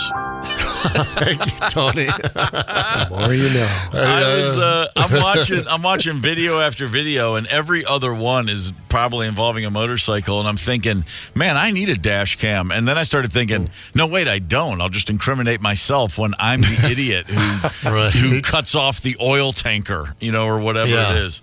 Yeah. I didn't realize so many people had dash cam videos, but man. Yeah, right. Or dash cam cameras. I mean, dash cam. Yeah, dash cam. I think the same thing. You're right. I've been down that rabbit hole, not recently, but you just start watching one after another, and they're piling up. And I'm thinking to myself, am I the only guy left without a dash cam camera? There's a lot of them out there. Do they come in some vehicles? I don't think they do. You probably have to put in your aftermarket dash cam. I think, I'm sure there's a car out there that has it. But for the most part, you're just adding them in. I know that it was very big in Russia for years. Like when you used to see those on YouTube, it was always in Russia. Like everybody in Russia had the dash cams a long time ago. Right. Well, and I remember seeing in eastern Russia, I was going to say Siberia, and I actually think it might be in Siberia as opposed to just throwing that word out there the way people tend to do. There was a meteor shower, a single meteor just blasted across the sky, and there was like 500 dash cams caught it. You know what I mean? Like it's over before you know it. No one has time to pull their phone out of their pocket, but dash cams all saw the same thing. And I remember seeing that on YouTube. Again, this is early YouTube days, and everybody posted them. And I thought, okay, I now know that there's no such thing as Bigfoot, because if you're catching a meteor or whatever it was that's blasting through the atmosphere at 9,000 miles an hour, and you got 500 clips of it, then I'm just no longer even giving. There's no such thing as a Yeti. There's no such thing as the Loch Ness monster. There's no Bigfoot. There's no Chupacabra. I don't believe aliens have landed on Earth, because somebody would have footage by now. They're posing as human beings. They burrow into the brain. Come on. That's right. We don't have to go over this again. We've talked about it on the show before. We'll have a story, and we'll all be just stupefied when there's no video or audio of it. We're like, what do you mean? You mean something happened and it wasn't recorded somehow? And now we've got our fearless legislature here in the state of Minnesota. I'm not going to get political, but now they're debating that whole traffic camera thing statewide. They don't even have to. They're getting lazy. They're not even going to have to pull us over. They're going to get us on the cameras. That's where I'm going to get screwed. That's probably. Messed up. Yeah, it is messed up, man. Come on, I'm old-fashioned. You want to give me a ticket? I've had plenty of tickets. I talked about it yesterday, but you've got to pull me over. Yeah, let's do it old school, man. I don't want something in the mail saying, "Hey, by the way, we busted you." I'm going to miss the human interaction. Right, exactly. The conversation, the right. effort, the very sly and subtle effort to get out of it, but without hope. It's like there's such a fine line of, hey, man, no, you got me. I totally know it. There's a fine line between that and I was speeding, wasn't I? You're just trying to thread that needle and maybe just get off with the warning. I feel like I've just now in my life perfected being able to just cry on demand, for that next ticket, just cheer it up, I want that body cam footage bad. Minnesota State Trooper pulls over and Zepp I don't even know how this happened. Yeah, and why am I always wearing flannels? Because, every once in a while I like to pop a button or two and let them take a look. Get a look at that cleavage. I'm up to about a B cup right now. Nice. Take a long look, officer, and then I'll take a warning. Thank you very much. And they're absorbent for your tears. Yeah, the flannels. Exactly. The drip dry flannel. That's exactly where I thought he was going, and then no, he went right down to B Cup Avenue, which nobody saw coming. No one saw that coming. I'll tell you what, we're talking about traffic violations. We have a Nebraska teen, a story this morning, caught doing 117 miles an hour. Oops. When you were a teenager, did you have a car that could do 117? I had a car that could potentially do it, but it leaked so much oil. Dad was like, don't get her over 90. You're going to blow the old Pontiac Le Mans with the 404 barrel in it. No, the manual transmission Datsun, not B210, but just straight up 210. That car was not going over 75. No, this kid doing 117, but he has an excuse, and we're going to talk about that here before too long. Hang tight. Connect with us on the KQ Talk and Text line. 651-989-ROCK. That's 651-989-ROCK. 92 KQRS. -1 Steve Gorman. A little scheduled time off, take care of some other business here. I'm on the KQ Facebook post this morning. What are some weird things your grandparents did? Weird eating habits, old wives' tales, home remedies we've been getting into this morning. Feel free to call them in, please, on the Talk and Text line. We've had some great calls this morning, 651-989-ROCK. I think it all started off with a story this morning. If you have a sore throat, chug some pickle juice. Yeah, I know, it just sounds good. For sore throat or not, you can fake having a sore throat if you just want to chug some pickle juice and not get in trouble for it. But wait until the pickles are out of the jar for the rest of the fam, right? You want the dried up pickles in there. Like I used to do it when I was a kid. But gargling salt water, we talked about that. That was the big thing. I mean, I still do that sometimes. I have a sore throat, got the big show coming up, gargle a little salt water, and then a shot of bourbon and get her started. But anyway, on the KQ Facebook post, I'm loving some of these. Jay, my grandpa would eat the steak or pork chop fat off your plate. Lived to be 93. I always took all the fat off. My grandmother used to say that, Brian, that fat's good for you. It's protein. You got to eat that. I'm like, can I just have the meat part, which is really, really good, and that's slimy and rubbery? But she would chew on gristle. Yeah, you guys know what gristle is? Yeah, my Aunt Judy would do the same thing. She's like, I'd cut off the fat. You just go, no, give me that. Yeah, it's like, Candace, it's like somewhere between fat and a tendon or something like that. It's probably but it doesn't go, it's like you can chew it forever, literally, to eternity, like a piece of gum, I guess. Hence the phrase, chew the fat. Chew the fat. Yeah, she would just sit there and chew on that gristle. Grandma chewing on the gristle. Jay, by the way, his gramps also taught him to put corn on my mashed potatoes. I forget how I learned that, probably from a grandfather, but that's delicious. That's a good way to get it done. And then if it were lima beans, I would hide it under my mashed potatoes and try and get away with not eating it. Chris on the KQ Facebook post says, my grandma would wash her hair with melted snow. That just sounds like a salon treatment, doesn't it? Why not just with melted use snow? Water, save time. Well, I don't know. Maybe they had to go out and pump the water, and his grandparent or something like that. Just a little melted snow. Also makes for a good drink. We used to, out on hunting trips, when we were snowed in, just go get a cup full of snow and pour a little Lord Calvert on that. Lord Calvert. Oh, we put milk and sugar in snow, freshly fresh snow, and we'd eat that. That's a healthier, it's sherbet. sweeter.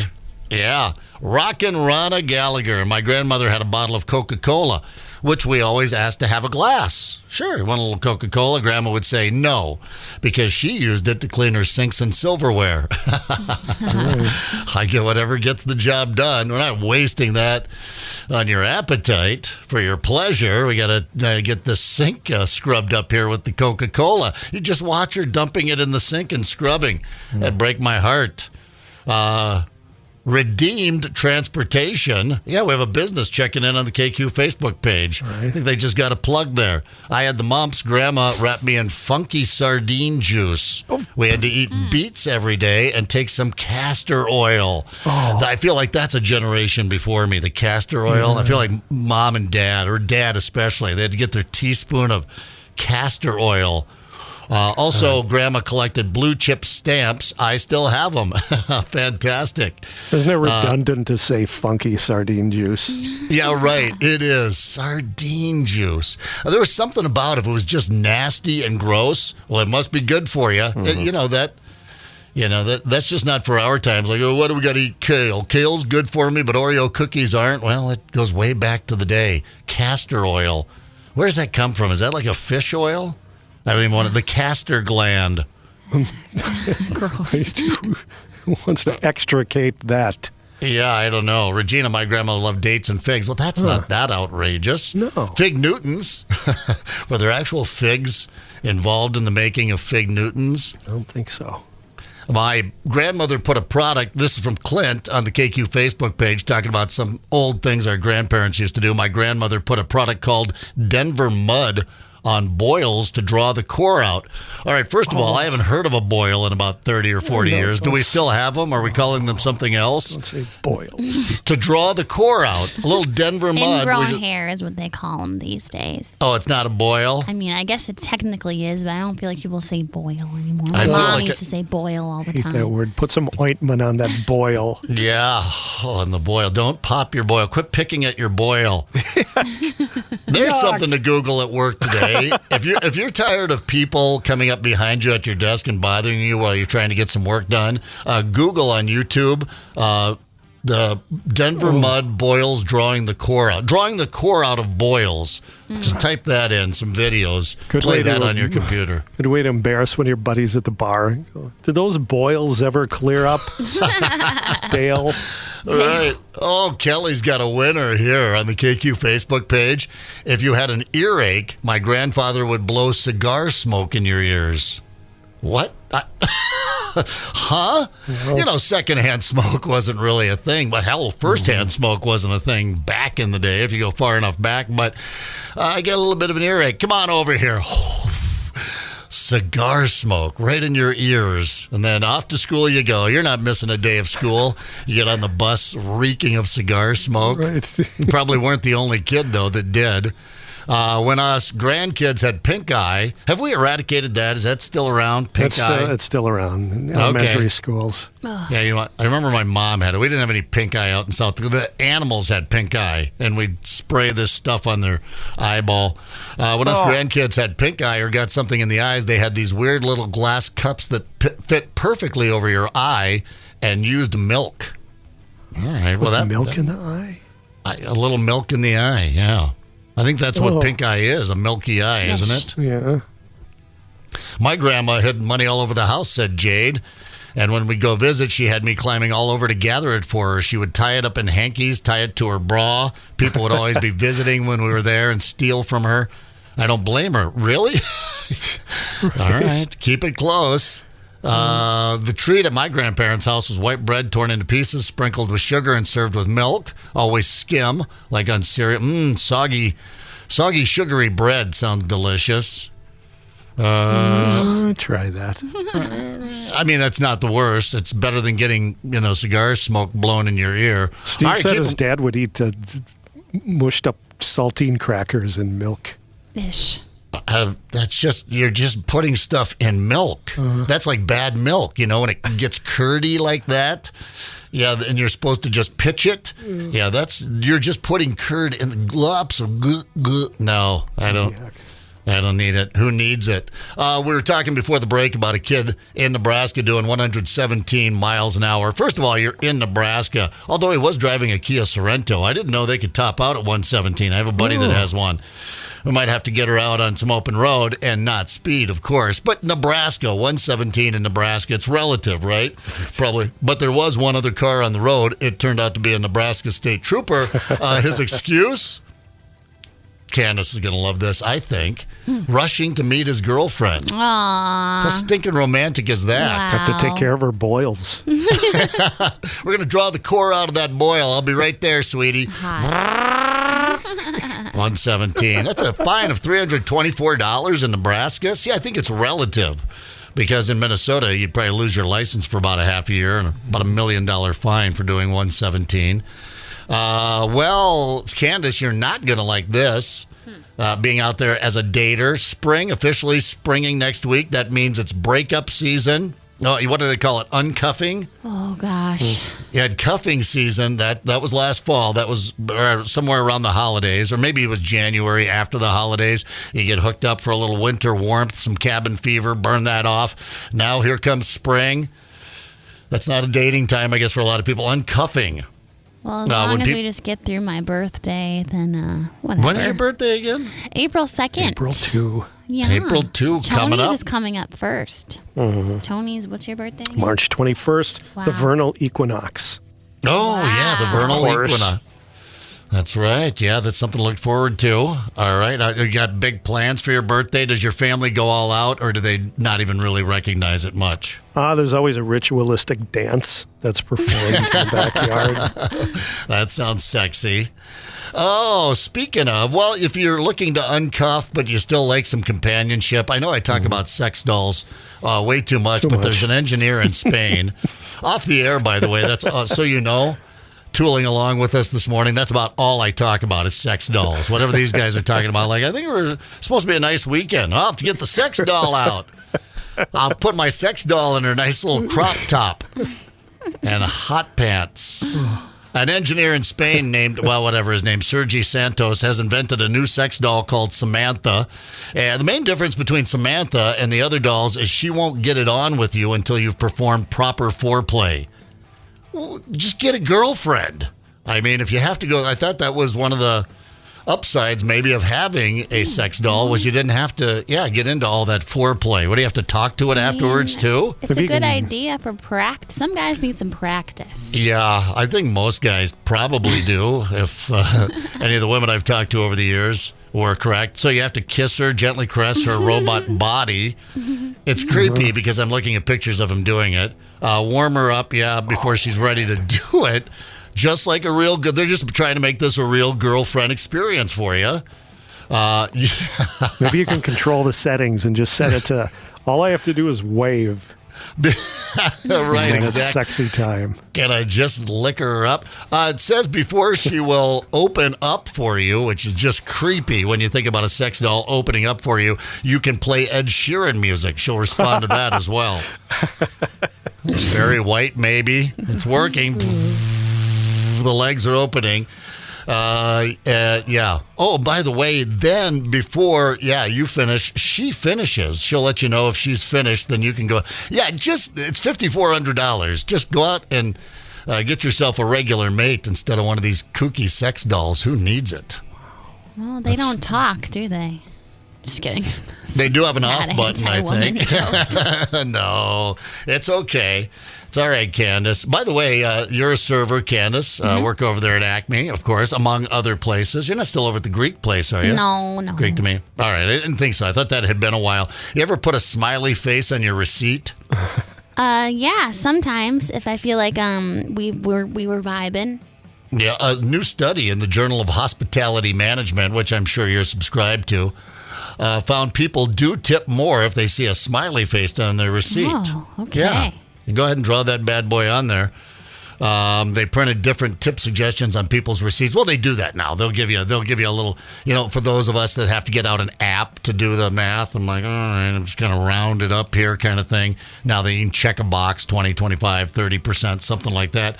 They also tried it with delivery orders and saw a 10% bump. But yeah, the average tip without emojis, there was about a 20 to 25% bump, Candace, when they put a nice smiley face on there. Why don't you just go right to the heart of it and draw a starving baby? That'll guilt him into it. Single mother starving here, yeah, or staple your rent to it or something like that. That would be nutty. I'm looking at that. Nutty. That would be nutty, man. 15 badly named things. Once someone becomes known as one name, no matter how it came to be, if you get stuck with a bad name, something that's badly named, people had a lot of fun with this online. Dentures could be called substitutes. Substitute. Oh, I got you. Substitucy contractions could be called birthquakes. This is really dumb. Any bacon alternative should be fakin' bacon. Yeah, I don't know. Jet skis could be motorcycles. This is what stoners sit around and do, right? Yeah. Couch could be the human shelf. That's kind of funny. Yeah, an olive should be called Grease's Pieces. All right, that one's not too bad. Silly. It is silly. Hey, we're going to do a little bit of rocking out here. We had a chance to talk with Gary Loris of the Jayhawks, one of Minnesota's great bands, still out there, still getting it done. Steve was playing with them not too long ago, and we're going to revisit that interview with Gary Loris here coming up. Hang tight. It's the KQ Morning Show, 92 KQRS. Zep, Tony, Candace, and Steve Gorman are the KQ Morning Show. 92 KQRS. Right now, it's a pretty momentous moment for me personally and for everybody out there because Gary Loris himself has stopped by the studios. Gary Loris, I'm going to go ahead and say it. Local legend. How about that? How does that sit on your shoulder, fella? I'll take it. Local, international, celebrity. Man of mystery, whatever it takes. Gary Loris, the Jayhawks. I'll just go ahead and let's just get right to it. Brian Zepp's favorite band on earth. That's him laughing nervously at the idea of even speaking with you right now. Brian. I hear you used to follow us around. You were that guy, huh? Gary, the Jayhawks don't need a whole lot of introduction around here. It's been, literally, what are we at now? 35 years, probably? 30? Close to that. More than it. Almost started 40? In 85. Oh, my gosh. February 85. We're closing in on 40, my man. Yep. That's a hell of a run. Get my gold watch, and you and I have a lot of history because we certainly do. We were label mates back with Deaf American. We were signed by the same guy at the same label. Right. George Trikulius produced Hollywood Town Hall and Tomorrow the Green Grass, and he our first two albums as well. The Black Crowes' first two albums. Georgie Boy. I still remember the first time I met any of the Jayhawks. You guys, I believe it was in Chicago. You came to see us at a gig. We were opening for somebody somewhere. Aerosmith, I think, or something. Was it that? Like I just remember, and it was like, that's the Jayhawks. And we were, sniffing it. The way, rival dog packs sniff each other. Yeah, they seem kind of cool. We like their record, but are they cool or not? And then many good times followed suit very shortly thereafter. You guys definitely influenced our stage wear. After hanging out with you guys, I went and got my jeans tailored so nice, tight, and had bell bottom. I remember in Cincinnati, I went to this store and I bought these corduroy bell bottoms and this big polyester shirt. I know that store, Trivets. So cool, and I walked into your dressing room and Chris said, "Hey, look, it's Greg Brady." I went, screw it. I went back to my peg leg jeans and I never turned back. Yeah, I was. You didn't see me in bell bottoms. You did. I had more of a linebacker vibe, so it just didn't. That sort of look didn't fit with me, but it was good at the time. But now let's talk about what's going on right now because you and I go back 33 years. We met in 1990. And two things come to mind. First, you're a great golfer, and it just pisses me off that you've got you're like a Freddie Couples, as beautiful, the most efficient swing I've ever seen a musician I wouldn't call it take. efficient. It's pretty. Let's say it's that. It's pretty. Oh the man, efficiency, not so much. Man, is it a pretty swing? And then you're one of those guys. I like to think I call people like you a-holes because you sing and play and write great. You do it all. It's the triple threat. I'm like, man, he's a ripping guitarist and he sings like a bird. Oh, and he writes great songs. What a jerk. I know. Yeah, so I apologize. I'll stop doing it. You're carrying around a lot there to go with that swing. Yeah, now we get to play together. And we get to play together. Saturday night, the Jayhawks are playing. It's a Christmas show. Yeah, it's technically not a Christmas holiday show. We play a smattering of some holiday songs, but mostly it's just a Jayhawks show. A seasonal gig, yeah. The Christmas season. Right. A tradition, if you will. If you will, yeah. So the Jayhawks are playing. This is at the Palace in St. Paul. That's right. Saturday night. Beautiful This show's sold out, by the way. Yes, it is. But so I'm not playing with the Jayhawks, but now Golden Smog is the opening act. Another one of your bands. This is what they would call in the old days. Steve Gorman and his Golden Steve Smog. Gorman's Golden Smog. Yeah. Steve Gorman's Golden Smog featuring Steve Gorman will be the opening act on Saturday night. Special guest Steve Gorman. And so Golden Smog, back in the day, that was what we called a good old-fashioned supergroup. Yeah, or as they often called it, a stupor group. A stupor group. Yeah. This was originally, when did this start, Golden Smog now? 95 was the first album. 89. But it went back to the 89. Skid Mark, T-Square, and Q-Stick. That went into right. Okay. His Majesty's Paycheck. Yeah. His Satanic Majesty's Paycheck. That's a good one.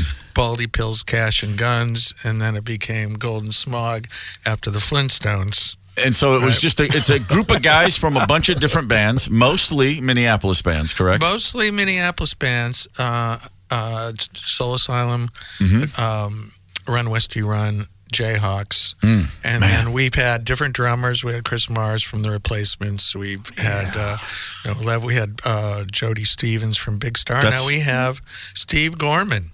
So Tweedy's not going to be at this show, but he floats in and out. So Jeff Tweedy from Wilco is in and out occasionally. This time, but we got Steve Gorman, so who cares? Well, here's a fun fact. You'll never see me and Tweedy in the same place, and that's all I'll say about it. Interesting. So we're going to do this Saturday night, and then, but before that, that's not all, because tomorrow night, Friday night, you will be. That is tomorrow. Wow, you'll be in Duluth at the wait for it Sacred Heart Music Center playing just a solo gig. That's right, just me and my guitar. You and your guitar. Playing some new songs, some old songs, some borrowed, some blue. Anybody that's going to find themselves in Duluth tomorrow night, I would highly recommend that, because I saw you do this at the Parkway earlier this year, and it was absolutely extraordinary. Thank you. It's one of those nights, really, I'm sitting there going, well, if I didn't know him, I'd probably have tears in my eyes right now. This is beautiful, but since I know him, I have to act cool. Oh, thank you. And you know, it's the only killer about tomorrow night is Jerry Seinfeld's in Duluth. And my wife and I, Steph and overrated. We're such huge Seinfeld fans. And, that's a drag. And it's like we can never quite get there. So he's going to be in Duluth, of all places, tomorrow night playing. I think I play at 9 p.m., right? Yeah. I don't know when Jerry. We've invited Jerry. I don't think he's going to make it over. He's going to rush over after his set, but. Yeah, it's always, I can't tell you, well, you would know this, but when you get on the road and you're touring, the number of times you're in a town with the one person you're dying to see at the same time, it's kind of astounding how often that happens. I know. Yeah, it's tough. You know what? He's probably doing the same thing. Like, God, I really want to see Gary Loris. I've been waiting. I've been waiting for this guy. So you are not a Minneapolis native, though. You're an Ohio guy. Yeah, Toledo. I'm a Buckeye. And so, Ohio. And I came here in '73 to go to college, and was an architect. I graduated from the University of Minnesota as an architect, and I was only in a band after I wasn't in a band until I was 26. You graduated from the University of Minnesota with an architecture degree. That's correct. So just total smart guy over there, and then I'm a Renaissance man. And then at some point realized I if I don't do this music thing, I'm going to kick myself. Was it kind of like that? There was a crossroads in '91 where I was going to go to Columbia University to graduate school for restoration architecture, and we got signed to Deaf American, Rick Rubin's and that was the crossroads, and I picked. Wow, that's fantastic. Yeah. Yeah, I was. I similarly was in college. I didn't graduate though. I was a semester short when I dropped out and decided I have to go do this. I still hadn't really ever played drums though. That was my only problem. I talked myself into a corner there. Yeah, I talked myself into a band before I'd ever actually really done anything. But it worked out. Just blind luck. What was the first band? The first band was called Marry My Hope. And we played 3 gigs, and then I jumped ship and jumped onto the Crazy Boat. And then, and then hilarity ensued. My first band was called Schnauzer. Schnauzer? Was it here in Minneapolis? Yes, it was. Hold on. We decided we were going to come up with the dumbest name. Yeah. And we succeeded. Gary Louris, Schnauzer, your first band. 4-piece, 5-piece? How many guys in this British band? Rock cover, British all the time. And we only played we played a Legion Hall. We played 2 bars, I think. We're more for fun. But so between songs, were you saying, like, isn't that songs off a full record? You weren't doing this horrible British accents? No, definitely not. Okay, very good. So from Schnauzer, so that's early 80s, I guess? Early 80s, I think. Man, and then how? So then you're in the scene. Then Schnauzer gets you in the door, kind of, in the way it could. Safety Last was the next. This is boring to people, but no, it was like a great. rockabilly band, and that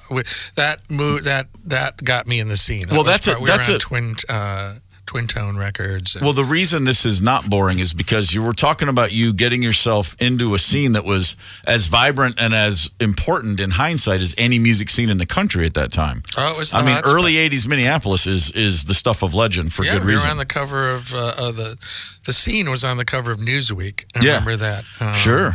And because they had all the bands, the Replacements, Husker Du, Soul Asylum, Jayhawks, all these bands, and there was Prince, The Time, all that was happening at the same time. And here's a fun fact: a lot of people don't know you wrote Raspberry Beret, didn't you? Yeah, they did. Right.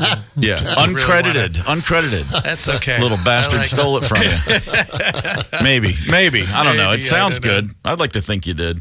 Gary Louris is in Duluth tomorrow night at the Sacred Heart Music Center. The Jayhawks are in St. Paul Saturday night with Golden Smog opening. Steve Gorman's Golden Smog featuring Steve Gorman. That's going to be. I'm so excited, and we've actually been rehearsing this week. And you're going to be there as soon as your sofa's delivered. I've been having a great time. I'm playing all these songs. I said to you yesterday, I was the Golden Smog records. I've had them for years, but man, what a bunch of good songs. Thank you. Yeah, I was. You know what, Royal? You know what? Well, it's got to be done. You made the call, and when the bell rings, I do come out swinging. You know what I mean? We do want to eventually we need a regular segment where we can call in and talk some sports. Fun fact about Gary Louris. I moved to Minneapolis a year ago in January. Right after I got to town, you and I FaceTimed. You were at home in Quebec. And we were FaceTiming, and it was a Sunday, and you were wearing a Vikings jersey on that FaceTime call. Yeah. And I was like, man, that is solid right there, brother. We're Vikes fans, right? Yeah. Gary Louris is at the Sacred Heart Music Center in Duluth tomorrow night. I can't stress enough how wonderful it is to see this man holding a guitar by himself, singing wonderful songs. And then, of course, Saturday night, we're going to have a blast in St. Paul. It is always not just a pleasure, but an honor. Thanks for coming by. Thank you, Steve. I'll see you at rehearsal. That's right. Oh, yeah, I'll see you later. All right, whatever. See you later. Cool. Very cool. Cool beans, man. I didn't know that much about the Jayhawks before that interview. Well, apparently I'm that guy. That was editing, by the way. I did have a story after that, but someone clipped it. It just sounds like he's like, oh, yeah, you were that guy that followed us around. That's okay. I'm over it. No, you're not. No, I really am. But no, the Jayhawks, I jump on their website all the time. I just caught myself sitting there listening. I forgot it was recorded. Like, oh, Gary Loris, he's so dreamy. No, I go way back with them. The Hollywood Town Hall was one of the first albums, and I walked into a record store, and I forget which one it was, and I was just kind of getting back into vinyl after I had dumped all my vinyl, early 90s, and I thought, oh, no, I want my vinyl back, and a Hollywood Town Hall. Jayhawks, local Minneapolis band was for sale. I thought, well, I should get into some of the local music, the scene. The Replacements were still around at that time, but weren't doing a lot. A lot of the local bands, Husker Du and Suburbs, were, had broken up and were kind of getting back together and doing things at that time. So I was looking for a new local band. I found the Jayhawks, took the album home, and it's still one of my top 5 albums all time. I'm going to the desert island. I'm taking 5 albums, and the Jayhawks Hollywood Town Hall is one of them. And then they were out on tour for the album. By the time I bought the album, they had just started a tour through the Midwest. And so I jumped on my motorcycle, my only means of transportation at that time. And it was in the fall, late summer fall, and caught like the last, dozen shows that they did around the Midwest on my motorcycle in Carhartts, and maybe a bottle of schnapps stuck in there somewhere, which they took away from me in St. Cloud. What? And then when I came back, and then they gave me the empty bottle back. Yeah, it was at like the Student Union in St. Cloud they were playing. What are you going to do with that? And I go in, he's like, we're going to frisk you. I'm like, oh, I got a bottle of schnapps. He's like, just leave it in the coat check room. So I, give it in the coat check room. I'm like, I'll be back to get that after the show. And I came back, and there was a gal there instead of a guy, and she said, sorry, I didn't drink it, and just handed me back the empty bottle. I guess that's what I get for driving around on my motorcycle with a bottle of schnapps. But, yeah, so the Jayhawks shows, that's when I really got into them. I see they're out on tour now. They're doing a big, kind of a little bit of a European swing. They're up in the Northwest. But rest assured, I'm sure they'll get some dates, at least a date here in Minnesota this summer, because they're always good for like Grand Old Days and the Harry Island Band Show. They played out there last summer. That was fantastico. That was cool to listen to. A little bit later on this hour, we have Desmond Child, and that's one of those names that, if you're not in the business or you're not just a hardcore classic rock fanatic, you may not know his name. We had a great interview with him, a whole bunch of Grammy nominations, 70 top 40 singles. His songs that he's written or co-written have sold over 300 million albums worldwide. Maybe the most prolific songwriter since Paul McCartney and John Lennon. He's worked with a who's who, getting started with Kiss and then Aerosmith and Bon Jovi. Even Meatloaf wrote some of his songs when he did his comeback. We're going to speak with Desmond Child later on this hour, and looking forward to that. It is Wednesday.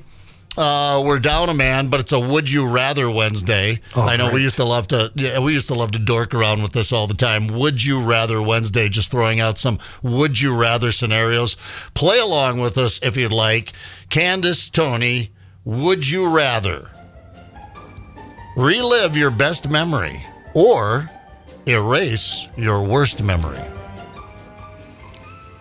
Oh, boy. Definitely erase. Yeah. Really? Yeah. Hey, you got one you just like to get off your ledger, just get it out of your head, never have to revisit it again. Okay. I don't need. If I have good memories, but I'll always have more. Yep, you make more great memories. Tony, what do you think? Yeah, I don't have anything that horribly painful that I want like to Candace disappear does. from all existence. Yeah. How nice for you. Sorry. I know. Relive that best memory. All right, there you go. Would you rather? This is a biggie right here. We're getting a little deep with these this morning. I like the silly ones too, but every once in a while I got to get you guys thinking, knock the cobwebs out of your head. Would you rather know how you die or when you die? Oh, God, I struggle with that one. That's crazy. When or how? Neither, Death. but right? if I have to choose, right? Maybe how. Okay. I'd go with the when, so you can kind of prepare for it. Yeah, I think when, should I cash out my 401k? I've only got like $300 in there, but should I am I going to blow it all? Am I going to go out and see if I can get a big loan and live it up and have a good time and say goodbye to everyone? And I don't want to know how I die. I do a lot of stupid things. So if you know what you, but then, say that whoever's telling me how I'm going to die says you're going to die by falling off a cliff, then I'm just gonna, smoke cigs and do a bunch of other bad stuff. That's not gonna do anything to me. Although, maybe you can change fate and put on a hard hat that day and prevent a hard hat if you fall off a cliff. Why not just grab an umbrella and hope for the best? With a hard hat's going to save you from... But you'd stay away from cliffs, wouldn't you? Yeah. But in your effort to stay away from cliffs, it would somehow draw you into a cliff scenario because that's how you're going to die. I think I'm probably going to go with when. It's hypothetical. It doesn't matter, but that one's going to bother me all day. All right. Would you rather be wealthy but hated by everyone or be poor but loved by everyone? Oh. The not poor one. The not poor, the wealthy. Yeah, right. If you're wealthy, who cares? Who hates you? People are just going to hate you for being wealthy. And we know now that money does buy happiness. I think that's been proven. You can buy their love. You can buy love. You can change you got their enough mind. money. It might not be genuine, but, when is it? And poor and loved by everyone. Yeah, what's the point? Would you rather... All right, maybe I'm going to do a silly one here. Let's do a silly one. Okay. Would you rather... This is really silly, you guys. Would you rather have a golden voice or a silver tongue? In other words, just this beautiful speaking voice that people melt over, or just, be really clever and say the most brilliant things. Clever. Golden... Which one? Clever. Oh, yeah, the silver tongue. Absolutely more fun. Yeah, the golden voice doesn't appeal to you guys. People can get a lot done with a voice. You'd be surprised. Yeah, it's true. Yeah. Would you commercial work? Well, right. Yeah, it's sitting on your butt. That's got to be slightly easier than radio work. I've done a little voiceover work, although that can be work sometime if you're not getting an inflection down. I went into a voiceover one time, go big or go home, for Mastercraft Boats. Okay. I shouldn't even give them a plug. That was it. That was my line. Go big or go home. Nice. 45 minutes. What? Go big or go home. It didn't even sound like words to me. 1,000. They were like, just give them to us in 3s. Just give them to us in 5s. Just do like 10 in a row. Just blah, blah, blah, blah. They had an art director out there with a ponytail on the other side of the glass. Yes. And he was doing like a wave motion with his hand. He's like, go big or go home. And I'm feeling like William Shatner. Don't tell me how to do it. It's sickening. But I'm like, is that how you want me to do it? Go big or go home. He's like, well, not that And then he started pinching his nose and, walking around the studio. And anyway, we get done with the entire thing. 45 minutes. It doesn't even sound like English to me anymore. I'm like, blah, blah, blah, blah, blah, blah, blah, blah. And we get done, and he, the art director with the ponytail, flees, just storms out, and he's, all right, we got one. We'll find one in there. And the sound engineer, who's just been smirking the entire time, I'm like, God, dude, really, I'm sorry. I don't think I ever want to do another voiceover again. I just feel lousy. He goes, oh, no, it's the art director. It's that guy. He goes, we got several good ones here. Yeah. I said, really? Was it better at the beginning or the end? He goes, I don't know. I only recorded about the first 5. He goes, I haven't been recording for the last half hour. Yeah, probably use the first take. Yeah, he said, he goes, I'll just play them back. I'll say, here are the 3 best ones, and they might be your first 3 ones. And he'll go, okay, use that one. He goes, yeah, the guy's just a pain in the ass. So, yeah. Where was I? Would you rather... I'm not done yet. One more, and then we'll get along. Desmond Child interview coming up. Music and sports history, all that good jazz. Would you rather travel back in time with all of your knowledge or travel forward in time without knowing what awaits you? Go back to the past, and then you would just be almost omnipotent, wouldn't you? You would have so much power because you'd have so much knowledge of the future. Or go into the future and see what it's like, what's happening, what's going on, how have we evolved, how have we devolved. I'm very curious about the future. Which would you rather? Yep. See you. Bye. I'm going. You're going where? Where, backwards or forwards? Future. Oh, to the future. Back to the future. I'm going for to Candace? Arby's. Yeah, right. I'm a looking forward kind of gal. I just, all right. yeah. I would go back like Biff and Back to the Future. He had that guide on what to bet on, what's coming up. Right. And how to capitalize, how maybe you can mend bridges with people that you hurt. Yeah, that too. I mean, Tony, you're such a thoughtful. huh? I know, right? To go back. He's got a long list. What would you do? I like you, Tony, but for me, I'm just much more selfish. No sweet sentiment there going back and, I wish I wouldn't have said that to so-and-so and made him feel really bad. I would go back just to be that dude. Imagine on the radio. What do you guys think for the Super Bowl? Well, I don't know. I'm thinking, actually, Patrick Mahomes, those guys dig it out there. I would just be the most brilliant person in the world, and of course, I'd be laying some money down. Sure. And people would want to know what you think, which would be a big change for me. They'd be like, hey, Zep, what do you think about this? He's always right about this stuff. I don't know how. This guy's like a soothsayer. So we're going to put away the Would You Rather Wednesday, having a little fun with that, get a little rocking out in here. Desmond Child has written more. You will be blown away by how much this man has done and how little you may have known about him. Desmond Child interview coming up a little bit later on this hour. Hang tight. Connect with us on the KQ Talk and Text line. 651-989-ROCK. That's 651-989-ROCK. 92 KQRS. This is the KQ Morning Show. Whoo, baby. Desmond Child is going to be calling in a few minutes. Desmond Child is a man who has co-written over 80 top 40 hits. His records have sold 500 million records worldwide. First hit the big time to rock fans anyway when he got in the studio with a band called Kiss and wrote a song called I Was Made for Lovin' You. When everyone said Kiss went disco, it worked. That was a number one song all over the world. Desmond Child has been on a tear ever since. And we're going to catch up with him in a few minutes. He's got a book out that is called Livin' on a Prayer, Big Songs, Big Life. Fascinating cat. I'm looking forward to that. In the meantime, as we just discussed briefly during the commercial break here behind the scenes, we mentioned that Minneapolis legends The Replacements had a re-release of their 1985 album Tim, mixed really for the first time ever by a professional set of ears. And we were talking about how much we were looking forward to hearing it.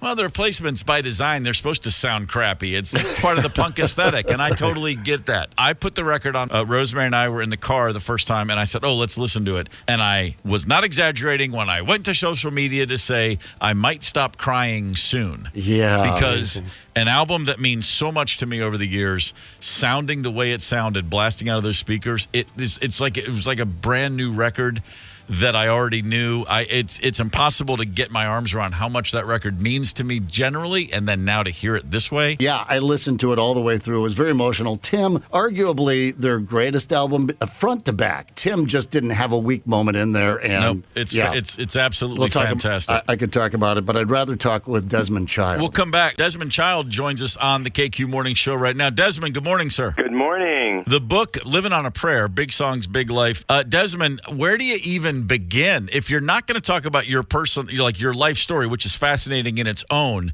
let's talk about music. What's the first story when you're thinking about writing a book? You're like, well, I got to put this one in. Well, I was told by one of my best friends, Helene Cooper, she's a 2-time Pulitzer Prize winner, that I should move the story of writing Living on a Prayer to the beginning of the book. Okay. And so we did that, and it worked like a charm because it was like you're right into the center of the writing session with John Bon Jovi and Richie Sambora. There are songs that you come in and you see just a mess, and you have to put it together and Frankenstein, get people to say, no, I see it, but let me do some work here. But at the same time, I got to think there's songs in your career where you just needed to nudge someone. They were so close, but they didn't even know it. And that's a genius skill in itself, is it not? Well, I wouldn't call it genius, but, like when I went to visit with Aerosmith for the very first time, they had a start for a song, and they had a backwards guitar riff that went, it was like what they call a loop, and it went da-da, da-da, da-da, and Stephen was singing, cruising for the ladies, da-da, da-da, cruising for the ladies, and I still hadn't said even hello. I was just standing there, and they said, well, what do you think of that? I said, that's bad. And they looked at me like, bad? I said, Van Halen wouldn't put that on the B-side of their worst record. Oh, boy. Just trying to get a rise out of them. No cracking of a smile, nothing. And so then Stephen sheepishly said, well, originally I was singing Dude Looks Like a Lady.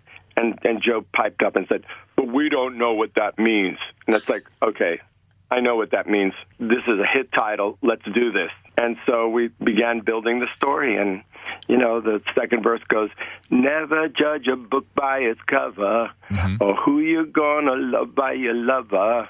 And, that little couplet has stood the test of time, because it was a beautiful thing to put out there in the world. And look how ahead of its time that little bit of that song was.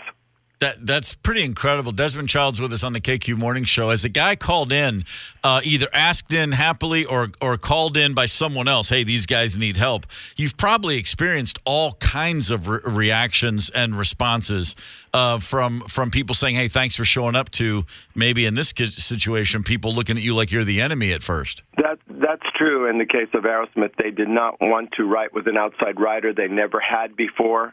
And before they knew it, I got into their hearts, and they trusted me, and I kept being asked to come back. We wrote so many songs together through the years. And when John Bon Jovi and Richie Sambora invited me to co-write with them, they had no plan of actually recording any song they wrote with me. Their kind of secret plan was to try to get songs for me to place with other artists, which did happen with Cher, and that's how she met Richie, with a song called We All Sleep Alone. But when the very first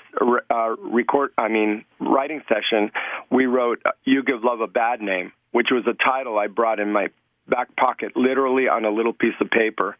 And that's when John looked at me, and his face lit up, and I never saw so many teeth, actually. And I said, okay, that's $1 billion smile, which was proven right.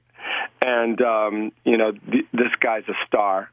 And Richie was just charming and just the most wonderful, glowing person.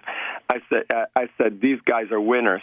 And so I just, kept being asked to come back, and the second song we wrote was Living on a Prayer. So 2 for 2, not bad, right? No, that's not bad at all. That's a pretty good start right there. That's an amazing. It's pretty incredible too, because that's just one of a million stories in your book, and from this career with all these songs. But I think those two have to still stick out a little bit, though, right? I mean, You Give Love a Bad Name and Living on a Prayer. Those songs are still played as much today on classic rock radio as they were in real time. I know. We just got notice of, I think it was 3 or 4 months ago, that Living on a Prayer reached 1 billion plays on Spotify. Incredible. Billion. I mean, Spotify has only existed 8 years, right? So imagine all those decades of plays that we had before that.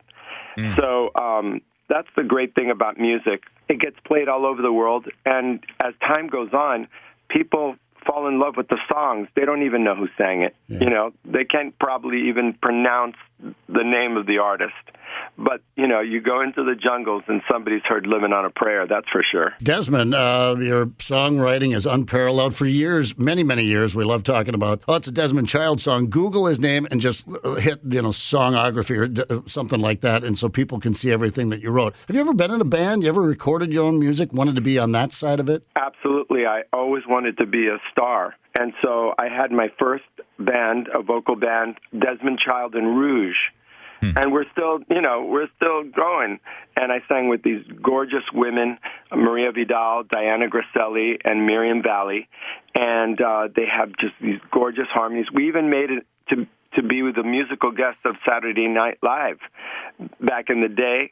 So the thing that happened was that we weren't really with the right label. And everybody got somebody in their life saying, what do you need them for? You could be a solo artist. And that broke us up for a while. And during that window is when I started writing with Kiss and Aerosmith, Bon Jovi, with Joan Jett. I Hate Myself for Loving You. I mean, that's the Sunday Night Football theme. And a wonderful thing happened with that song. Dolly Parton recorded it for her Rockstar record album that's just coming out. And Joan Jett is a featured guest on it. So now I can put on my bio that I collaborated with Dolly Parton. What do you think about that? I mean, that's like the greatest honor ever. It is. I said the same thing when I went to Dolly World. I was like, hey, man, me and Dolly, we're partnering up here. Desmond Child's with us on the KQ Morning Show. It truly is an embarrassment of riches to try to figure out what question to ask you next. So many songs. And, of course, not just rock. I mean, La Vida Loca. I mean, your name is on so many hits that people know all around the world. Did you grow up in a musical household? Was the radio or were records being played on at all times? My mother was a songwriter and a poet. Her name was Elena Casals, and she's known as La Musa. And later on now we have La Musa Awards for the Latin Songwriters Hall of Fame. There was always a song being written. And, being a little kid, I knew my mother's moods. So, if she was happy, she'd write a happy song. If she was sad, which was actually most of the time, she'd write these kind of heart, breaking boleros, Latin boleros. And so I grew up, I didn't know people didn't write songs. So by the time I was 2 years old and able to get up on the piano bench, I was composing, by ear, my own little concertos and things. And when I was 14, I wrote my first pop song to a girl that I had a crush on, and it was her birthday present. It was called Birthday Blues. And I got to sing it to her at my 40th high school reunion. So it was so cute. That's unbelievable. She had a little tear in her eye. I'm sure she had a tear in her eye going, why didn't I end up with this guy? Exactly. Might have been a bit of a different life. Exactly. Living on a prayer, big songs, big life. Desmond, I know you are very, very on a tight schedule. I don't want to force you to overstay your welcome here with us. You got other people that want to talk about it. Big songs, big life, living on a prayer. Thank you. I'll say this sincerely from the music buying public for all the songs you've given us. Thank you very much. Well, thank you, and I wish all of your listeners, have a lot of fun with the songs that I've written, and follow me on Desmond.Child on Instagram, because that's me there, like answering everyone. So done. Now I have like a 1.1 million followers. What do you think about that? They're my best friends. That's beautiful. It's good. It's good to be Desmond Child. Thank you, sir. Thank you so much. You got it. Cheers, brother. I met Desmond at a music festival in Mexico a few years ago. We had a mutual friend who put on a gig, and I was down there with my band Trigger Hippie. And couldn't have been just the greatest guy. Literally, like you just heard, he's just that friendly and that open. Because we're sitting at this dinner, and I'm looking at him, and I'm like, I just want to ask all these questions, and he's thrilled. He'll talk about anything he's been a part of.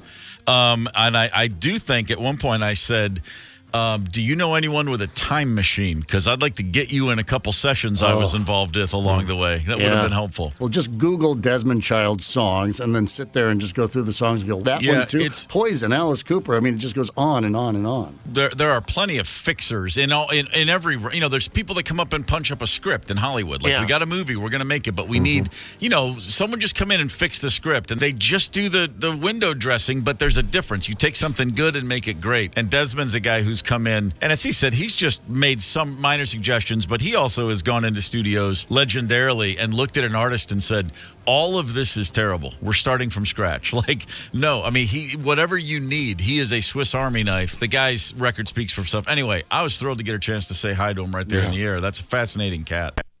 What do you think about that? You know what, I hearing that, I had the flu at the time. I remember being on the air, and I wasn't feeling, I was just coming out of it. My voice was, I was listening. I was like, it sounds like the old smoking days. Desmond Child. One little more fun fact about him. Of course, we know about all the tunes he's done with all the artists that we play right here on KQ alone. He mentioned Livin' La Vida Loca. But, he speaks Spanish. But did you know he also has done songs in German? He wrote them in German. He speaks fluent German and French. He's had 4 top 10 singles in France. What an unbelievable human. God. Yeah, I mean, just some people just have too much talent. Get the KQ Morning Show podcast wherever you listen. 92 KQRS.